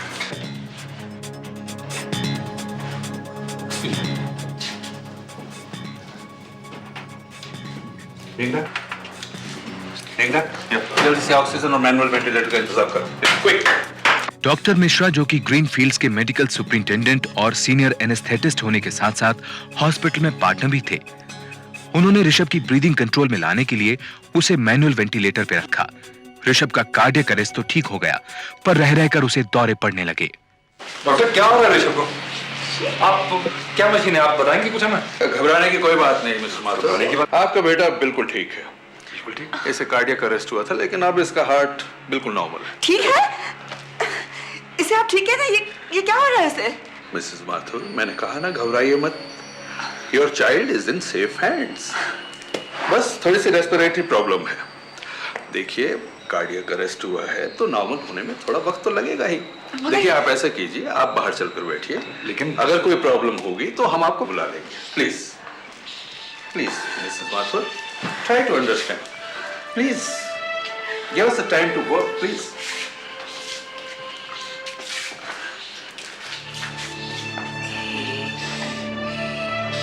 1.5 घंटा हो गया, ऋषभ को होश ही नहीं हो रहा है। यहाँ पता ही नहीं चल रहा क्या प्रॉब्लम है, कुछ ठीक से बता भी नहीं रहा। आप जल्दी आ जाइए डैडी प्लीज। मैं चौधरी अंकल को फोन करता हूँ। जी हाँ, सोनिया ठीक ही है। ओके।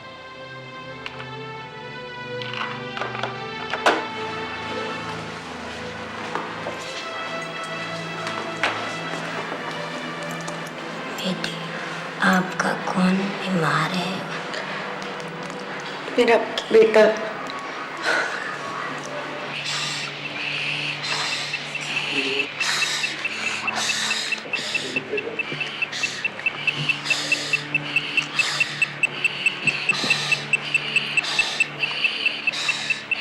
सर,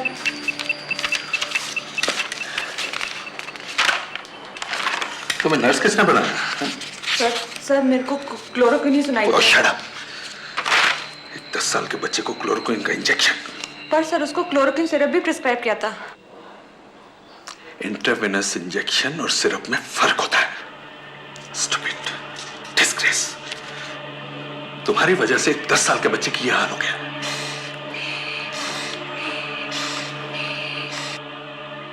रंजीत माथुर जब और सहन नहीं कर सका तो उसने बाहर के कुछ डॉक्टर्स को फोन करके बुलाया, जिनमें उसके पिता डॉक्टर गोपीनाथ माथुर भी थे, जो खुद एक कार्डियक वस्कुलर सर्जन थे। रंजीत जानना चाहता था कि आखिरकार ऋषभ को हुआ क्या है। ऋषभ, सोनिया, दिल मजबूत रखो बेटी। बेटा, मैं झूठी दिलासा नहीं देना चाहता। कार्डियक अरेस्ट के बाद ऋषभ को रिवाइव करने में इन लोगों ने बहुत देर कर दी। ऋषभ ठीक हो जाएगा ना?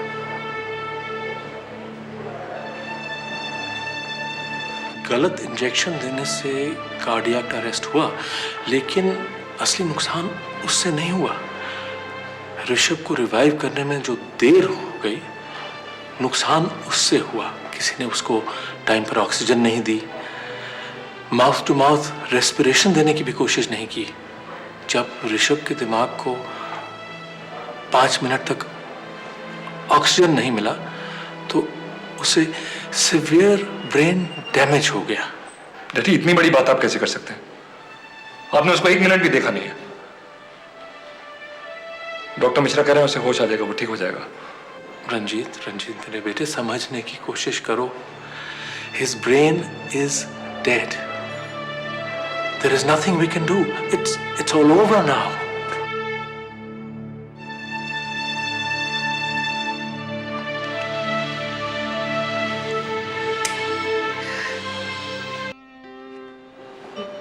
ये नहीं हो सकता।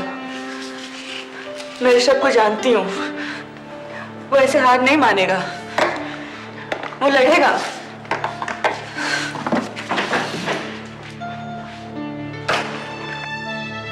अगले 3 दिनों तक ऋषभ को मैनुअल वेंटिलेटर पर रखा गया। 24 घंटे डॉक्टर्स हाथों से पंप करके ऋषभ के फेफड़ों में ऑक्सीजन पहुंचाते रहे, लेकिन उसकी हालत में जरा भी सुधार नहीं हुआ। उसे बमुश्किल जिंदा रखा जा रहा था। ऋषभ को कई किस्म की प्रॉब्लम्स ने जकड़ लिया। डीसेरिब्रेट रिजिडिटी, इरेटिक ब्रीदिंग, कन्वर्जन्स। उसके खून का प्लेटलेट काउंट भी कम हो गया। ऋषभ को ब्लड ट्रांसफ्यूजन भी दिया गया, फिर भी उसकी हालत में कोई सुधार नजर नहीं आया। ब्लड ट्रांसफ्यूजन भी हो गया, तुम इसको होश नहीं आ रहा। वेल मिस्टर माथुर, आपका बेटा बिल्कुल ठीक है, थोड़ा वक्त लगेगा नॉर्मल होने में। डॉक्टर मिश्रा बार बार यही कह रहे थे कि मैनुअल वेंटिलेटर की मदद से ही ऋषभ पूरी तरह ठीक हो जाएगा, लेकिन 3 दिन तक लगातार मैनुअल वेंटिलेटर पंप करके ग्रीनफील्ड्स के डॉक्टर भी हार मान गए। ऋषभ अभी भी कोमा में था। आखिरकार 6 अप्रैल 1993 की रात में ऋषभ को सेंट्रल हॉस्पिटल ले जाया गया, ऑटो वेंटिलेटर पर रखने के लिए।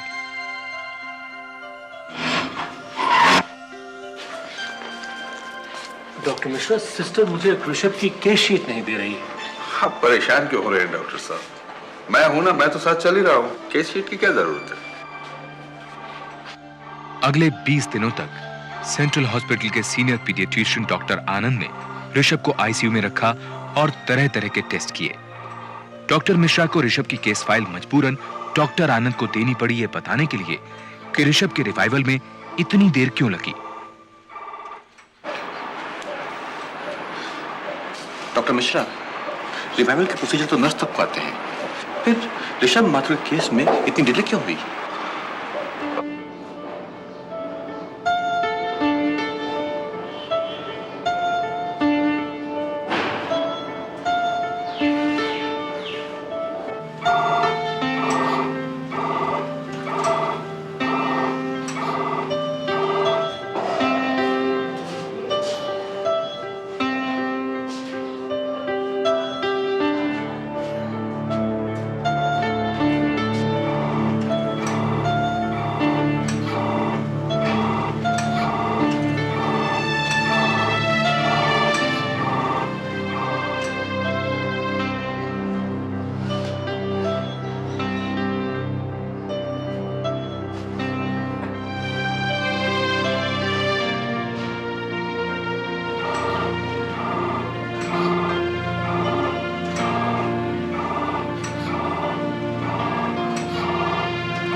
सर मैंने उसे रिवाइव करने की बहुत कोशिश की थी। क्या खाक कोशिश की थी? कम से कम माउथ टू माउथ रेस्पिरेशन दे देते तो उसकी ये हालत तो ना होती। आई एम सॉरी सर, लेकिन उस समय ध्यान में नहीं आया। वैसे भी उस दिन हॉस्पिटल में ऑक्सीजन सिलेंडर्स नहीं थे। तुम्हारे जरा सा ध्यान न देने के कारण उस बच्चे का यह हाल हुआ है। वो हमारे पास बुखार का इलाज कराने आया था और हमने We killed his brain. अब लोग ग्रीनफील्ड हॉस्पिटल के नाम से भी कतराएंगे। वो बच्चा बचे ना बचे, लेकिन हम नहीं बचेंगे। वैसे उस बच्चे के बचने के चांसेस क्या हैं? बहुत रिमोट। ऋषभ के दिमाग का 80% हिस्सा खत्म हो चुका है। आप ऋषभ को बचा पाएंगे या नहीं? मिस्टर माथुर, ऋषभ को सांस लेने के लिए भी एक वेंटिलेटर जरूरत पड़ती है। अगर हम उसे बचा भी लेंगे तो वो जिंदगी भर के लिए एक वेजिटेबल बन जाएगा। देखिए, हम आगे की बात सोच भी ले सकते हैं। अभी के लिए उसे बस बचा लीजिए प्लीज। मिसेस माथुर, प्लीज आप समझने की कोशिश कीजिए। अगर हम ऋषभ को बचा भी लेंगे तो वो कभी बोल नहीं पाएगा, चल नहीं पाएगा, यहाँ तक कि अपना खाना भी निगल नहीं पाएगा और शायद उसे सांस लेने के लिए भी एक सपोर्ट सिस्टम की जरूरत पड़े। और आप लोग जानते हैं सपोर्ट सिस्टम क्या कॉस्ट करता है? हर दिन के हजारों रुपए। क्या आप लोग उसे अफोर्ड कर पाएंगे? तो क्या चाहते हैं आप? अपने हाथों से उसके सपोर्ट सिस्टम की नली को निकाल दें, मर जाने दें उसे। आपका बच्चा होता तो ये करते आप? जवाब दीजिए।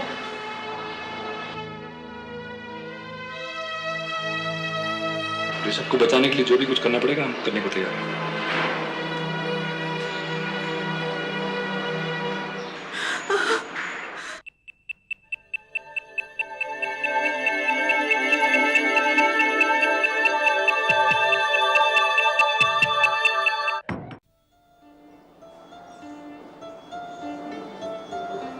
डॉक्टर आनंद ने साफ साफ मना कर दिया है कि ऋषभ को और आईसीयू में नहीं कर सकते। बहुत से पेशेंट्स को में समझ में नहीं आ रहा कहते। सर, मुझे लगता है इस बच्चे को वापस ग्रीनफील्ड्स ले चलते हैं। पेरेंट्स को भी लगेगा कि हमने इस बच्चे की देखभाल की। आखिरी सांस।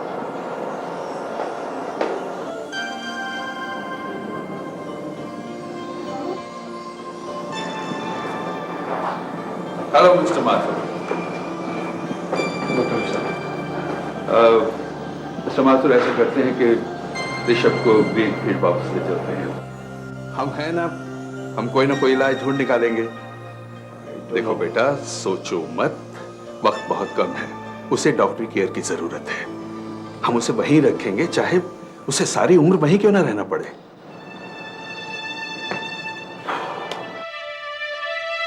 ऋषभ को वापस ग्रीनफील्ड्स ले जाया गया। अगले 4 महीने उसकी हालत काफी गंभीर रही। वो एक जिंदा लाश बन गया था। ना तो अपने जिस्म का कोई भी हिस्सा हिला पाता था और ना ही किसी को पहचान पाता था, सोनिया तक को नहीं। डॉक्टर मिश्रा, इसके रिएक्शंस बहुत वीक हैं। मैं ये भी नहीं जानती कि ये मुझे पहचान भी पा रहा है कि नहीं। इतनी स्लो रिकवरी होगी। मिसेस माथुर, ऋषभ के इम्प्रूवमेंट में अब ज्यादा गुंजाइश नहीं है। डॉक्टरों के जवाब दे देने के बावजूद अगले चंद महीनों में ऋषभ की हालत में सुधार होना शुरू हुआ। बहुत मामूली सा ही सही, पर शुरू हुआ। आहिस्ता आहिस्ता उसके सपोर्ट सिस्टम हटा दिए गए। रंजीत वापस काम पर जाने लगा। सोनिया हॉस्पिटल में पूरे वक्त ऋषभ के साथ रहती थी। ओह सिस्टर, सुसु कर दी फिर से। आज तो चेंज करेंगे ना स्पंज के बाद शीट सिस्टर। ऐसा कैसे हो सकती है? हर 2-2 घंटे में शीट नहीं चेंज कर सकती। ऋषि बाबा आप भी करते हैं? हाँ सिस्टर, आपको पता है इसकी क्या हालत है? ये 2 महीने के बच्चे जैसा इसके होश भी नहीं है और गंदे में पड़ा रहेगा फिर से। ऋषि बाबा भी ठीक करते हैं। सिस्टर आज प्लीज चेंज कराइए शीट। तूने कहा ला तो अपने घर से ला दो शीट। बेटा भी ठीक करते हैं।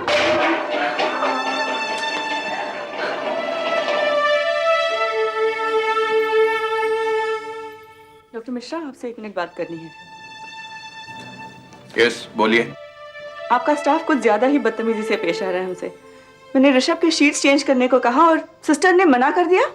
मिसेस माथुर, मैं अपने स्टाफ के बारे में एक लफ्ज भी सुनना पसंद नहीं करता। वो पूरी तरह से आपको कोऑपरेट कर रहे हैं। ठीक है, आपके बच्चे की तबीयत ठीक नहीं है, आप भी दिमागी तौर से परेशान हैं, लेकिन हमारी भी लिमिटेशंस हैं। लेकिन उसे थोड़ा तो आराम मिलना चाहिए। कि नहीं? और एक बात आप मिसेस माथुर मान क्यों नहीं लेती कि अब ऋषभ के लिए कोई कुछ नहीं कर सकता, ना आप ना हम।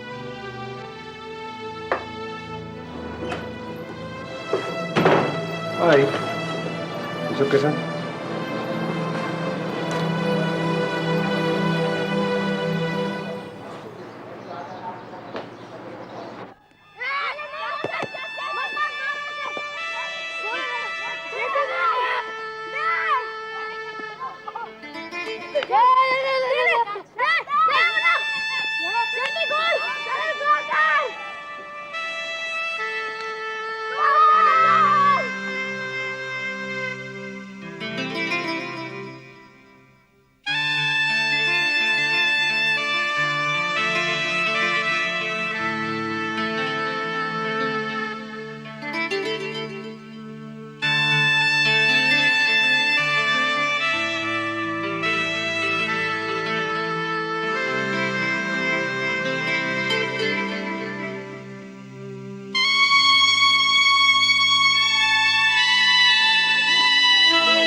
आपकी बच्ची कब से ऐसी है?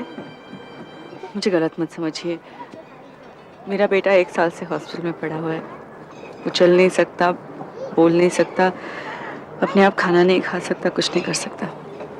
देखिए, हमारी ज्योत्सना बचपन से ही ऐसी थी। जब वो काफ़ी छोटी थी तभी से हमने उसको एक अच्छे थेरेपिस्ट को दिखाया। आप क्यों नहीं अपने बेटे को एक अच्छे थेरेपिस्ट को दिखाती? वो ज़रूर ठीक हो जाएगा। Thank you. Sorry Mrs Mathur, हम किसी आउटसाइडर को अलाउ नहीं करते। अगर ट्रीटमेंट में कुछ गलती हो गई तो बदनामी तो हमारी होगी। मगर ऋषभ के लिए वक्त बीतने के साथ साथ अस्पताल वालों का व्यवहार उनके साथ बहुत बेरुखा और अपमानजनक होता जा रहा था। रंजीत और सोनिया ने महसूस किया कि डॉक्टर मिश्रा आहिस्ता आहिस्ता सारी सुविधाएं हटाते जा रहे थे। ऋषभ को अस्पताल में रहते 1.5 साल बीत चुका था।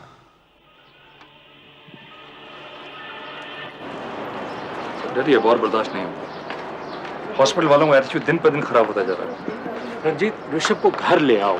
घर तो ले आए डैडी, लेकिन खर्चा कौन उठाएगा? सोनिया कब तक ऋषभ को संभालेगी? और पता नहीं कब डॉक्टर की जरूरत पड़ जाए। तो कर क्या सकते हैं? They are very powerful. पहले तो उन्होंने ऋषभ का यह हाल कर दिया, फिर उसकी देखरेख के नाम पर हमें यहाँ 1.5 साल से रखकर अपना मोहताज बना रखा है। रोज हमें इल ट्रीट करते हैं और हम कुछ नहीं कर सकते। कुछ करना चाहते हो तो केस करो उन पर। अपने पिता की राय मानकर रंजीत ने कोर्ट में जाने का फैसला कर लिया। पूछताछ करने पर उसे राघवपुरी के बारे में मालूम चला, जो इस तरह के मुकदमों के लिए बहुत मशहूर थे। रंजीत को बेटा, मैं जानता हूं कि बहुत बड़ी ताकतें हमारे खिलाफ काम करेंगे, और फिर ये ऋषभ की बीमारी जो है ये भी तुम्हारे लिए बहुत सी जहनी प्रॉब्लम खड़ी कर सकती है, लेकिन इसके बावजूद हमें डटे रहना है। यही बीमारी तुम्हारी बहुत बड़ी ताकत बन सकती है। अच्छा पुरी साहब, एक बात बताइए। पूछो। आप कह रहे थे कि हम नेशनल कंज्यूमर्स फोरम में एक केस फाइल करेंगे। हाँ, लेकिन हमें तो बार बार यही बताया गया कि डॉक्टर्स कंज्यूमर प्रोटेक्शन एक्ट के अंदर आते ही नहीं है। देखो रंजीत, तुम मुझे सिर्फ हॉस्पिटल के रिकॉर्ड्स ला दो, उसके बाद मेरा काम शुरू होता है। ये केस हम नेशनल कंज्यूमर फोरम में ही दाखिल करेंगे और वहीं से जीतेंगे। जी ठीक है। मिस्टर माथुर, सुना है आपने हमारे अगेंस्ट केस फाइल किया है? जी। मिस्टर माथुर, प्रेजेंट सर्कमस्टांसेस में बच्चे की देखभाल करना हमारी जिम्मेदारी नहीं है। आप अभी हॉस्पिटल खाली कर दीजिए। लेकिन आपने तो वादा किया था जिंदगी भर उसे संभालेंगे। मुंह ज़बानी वायदों की कोई कीमत नहीं होती मिस्टर माथुर। हम चाहेंगे कि आप अभी इसी वक्त रूम खाली करें। डॉक्टर मिश्रा, ऋषभ को बुखार है। आप जा सकते हैं। कितना है सिस्टर? 102। ठीक हो जाएगी ना? अभी हॉस्पिटल खाली करना है। क्या? देखिए, जब तक आप डिस्चार्ज स्लिप और केस की हिस्ट्री शीट नहीं देंगे, मैं यहाँ से हिलने वाला भी नहीं। अपने वकील से पूछे बिना हम आपको कुछ नहीं दे सकते हैं। मेरे पिताजी भी डॉक्टर हैं, मुझे मालूम है पेशेंट्स के क्या राइट्स हैं। सारे डॉक्यूमेंट ओरिजिनल में चाहिए मुझे अभी। ढींगरा, इन्हें स्लिप दे दो।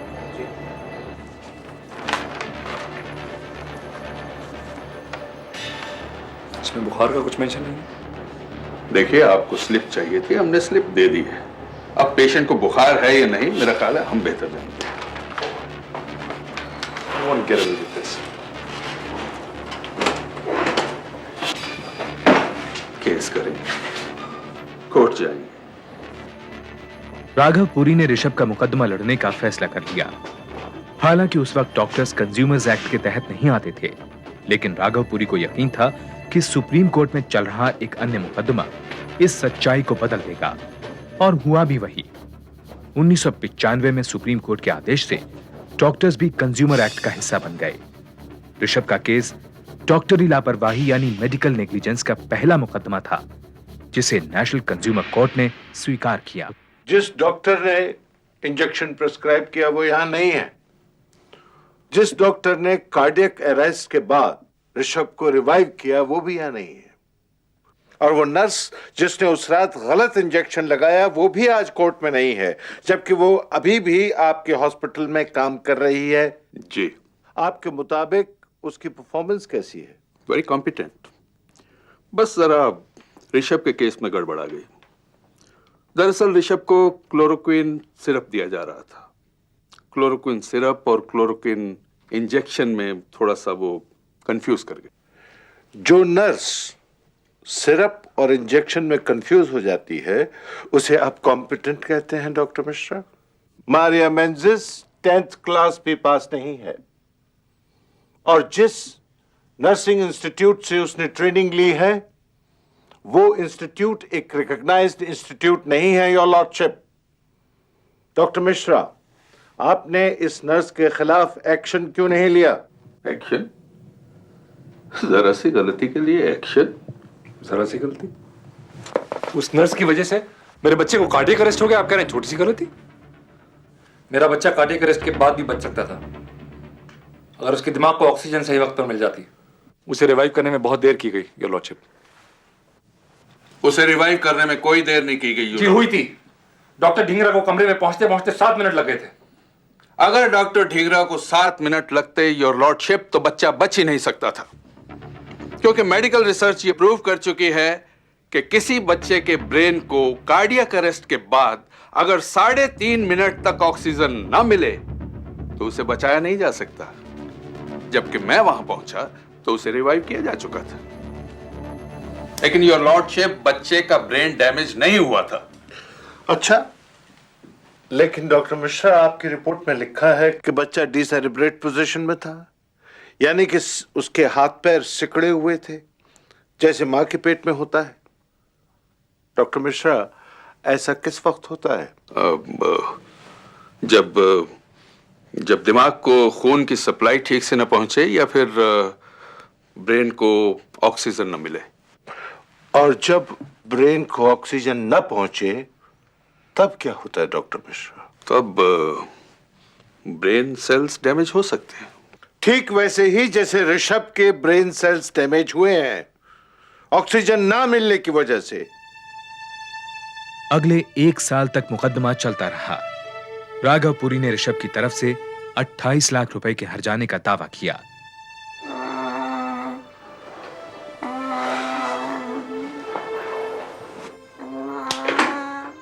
ऋषभ की जिंदगी का अब कोई भी क्रम नहीं था। वो रात रात भर जागता रहता। सोनिया और रंजीत उसकी देखभाल बारी बारी से किया करते थे।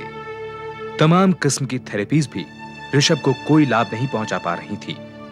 वो अपनी जिंदगी के कीमती 1.5 साल ग्रीन फील्ड्स के बिस्तर पर पड़े पड़े गंवा चुका था।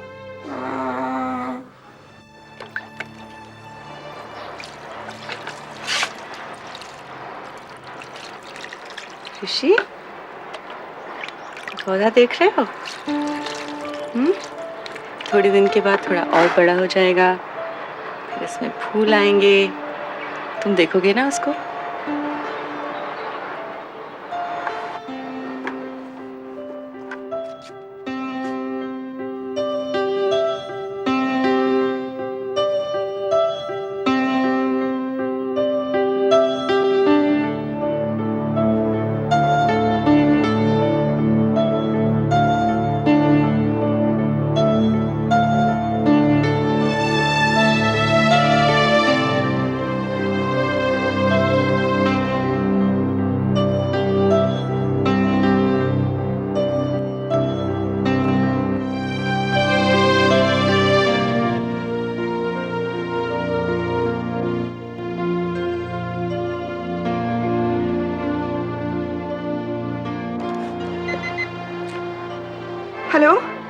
डॉक्टर, मैं सोनिया बोल रही हूँ।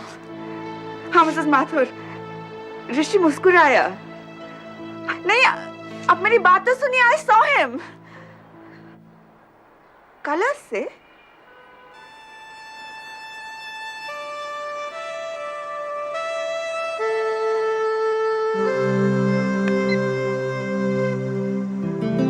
सोनिया जान गई कि चमकदार तेज रंग देखकर ऋषभ रिएक्ट करता है। उसने ये भी पता कर लिया कि सबसे ज्यादा रंग बिरंगे फूल कार्नेशन के होते हैं, जो बहुत दिनों तक ताजे भी बने रहते हैं। उसने अपने घर की छत पर कार्नेशन के गमले लगाने शुरू कर दिए। आखिरकार उसे अपने बेटे के दिमाग के पंचझरोकों से झांकती रोशनी की एक किरण नजर आ ही गई। योर लॉर्डशिप, इनके हर्जाने की रकम 28 लाख रुपया एकदम गलत है। इसका अंदाजा उन तमाम एनजीओ का है जो क्वालिफाइड डॉक्टर नहीं है। इसको उन्होंने कुछ ज्यादा बड़ा चढ़ा कर बताया।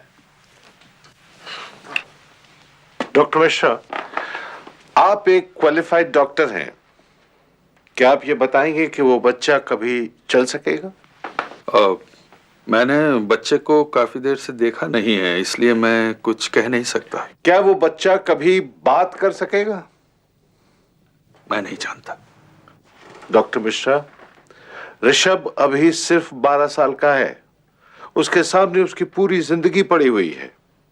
आप अदालत को साफ साफ ये बताइए कि क्या वो बच्चा कभी नॉर्मल हो सकेगा, आत्मनिर्भर हो सकेगा? यकीनन। आपका यकीन बेबुनियाद है। वो बच्चा अब कभी बात नहीं कर सकेगा, कभी चल नहीं सकेगा, कभी नॉर्मल नहीं हो सकेगा। लॉर्डशिप, वो बच्चा एक जिंदा लाश है। फिर भी वकील साहब फरमाते हैं कि ये फिगर अनरियलिस्टिक है। आई थिंक ऐसे बच्चे को विकलांग केंद्र भेज देना चाहिए। एक जिंदा लाश पर इतने पैसे खर्चे करना बिल्कुल बेमतलब है। और मिस्टर पुरी, आज तक अदालत में एक भी ऐसा डॉक्टर पेश नहीं कर पाए हैं जो 3 अप्रैल 1993 की रात को हुई घटना की तस्दीक कर सकें। मेरे पिता टेस्टिफाई कर चुके हैं और वो डॉक्टर हैं। वो इनके पिता है, इसलिए उनकी बात का विश्वास नहीं किया जा सकता। डॉक्टर चौधरी, आप वहां थे उस रात? आपने ऋषभ को एग्जामिन किया था? हाँ, उसको बहुत बुरी तरह से हैंडल किया गया था। तो फिर यही बात आपको कोर्ट में कहने में क्यों? नहीं रंजीत, कोर्ट में कहना तो बहुत मुश्किल है, और वो भी एक फेलो डॉक्टर के खिलाफ गवाही देना तो। आपकी फेलो डॉक्टर? इसी दौरान रंजीत ने तय किया कि वो पूरी मेडिकल कम्युनिटी और महत्वपूर्ण हस्तियों से मदद की अपील करेगा।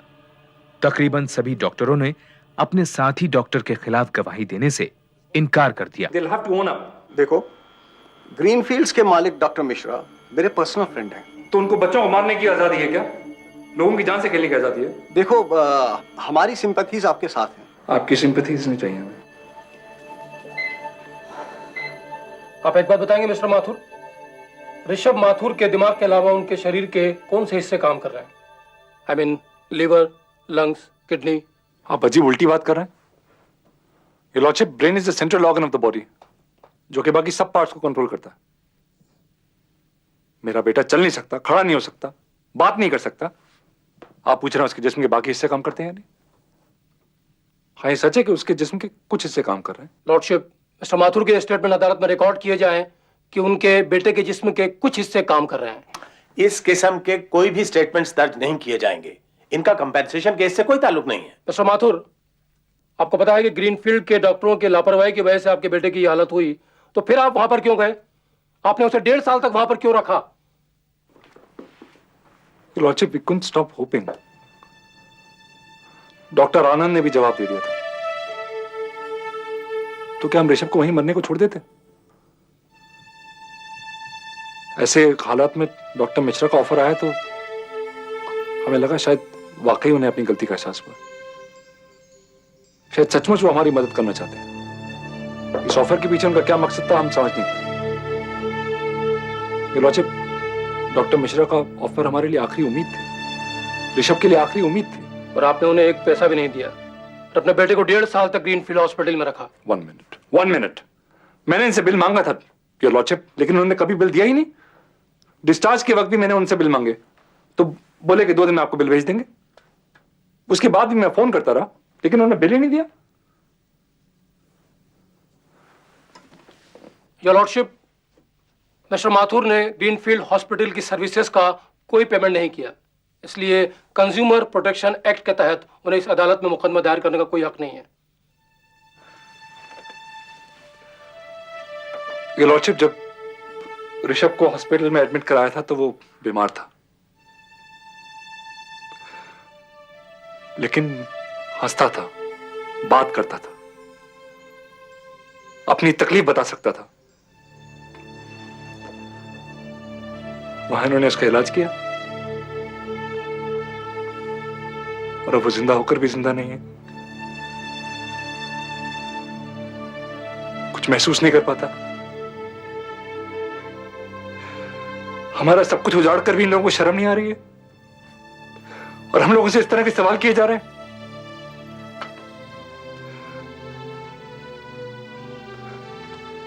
ये लोग सिर्फ अपनी गलती पर पर्दा डालने की कोशिश कर रहे हैं।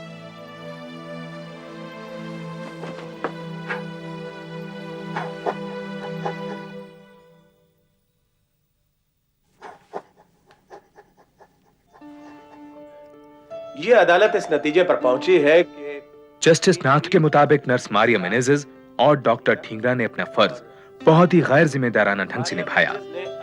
डॉक्टरों की लापरवाही के इस मुकदमे में उन्होंने आज तक के सबसे अधिक मुआवजे के आदेश दिए। ऋषभ माथुर को 12.5 लाख और उसके माता पिता को अस्पताल की लापरवाही की वजह से पैदा हुई दिमागी तकलीफ के लिए 5 लाख रुपए। ग्रीनफील्ड्स ने यह हर्जाना देने से इनकार कर दिया। करना क्या है, बस इस फैसले के खिलाफ सुप्रीम कोर्ट में अपील करेंगे। सुप्रीम कोर्ट ने फैसला दिया कि अगर किसी बच्चे का इलाज अस्पताल में हो रहा हो तो उसके साथ उसके माँ बाप भी कंज्यूमर माने जाएंगे। एक तरह से ये फैसला पूरी मेडिकल कम्युनिटी के लिए एक संदेश था कि डॉक्टर मरीज के संबंधों में डॉक्टरों को अपनी सुपीरियरिटी का नाजायज फायदा नहीं उठाना चाहिए। सुप्रीम कोर्ट ने ऋषभ और उसके माता पिता को हर्जाना दिए जाने के कंज्यूमर कोर्ट के फैसले को बरकरार रखा।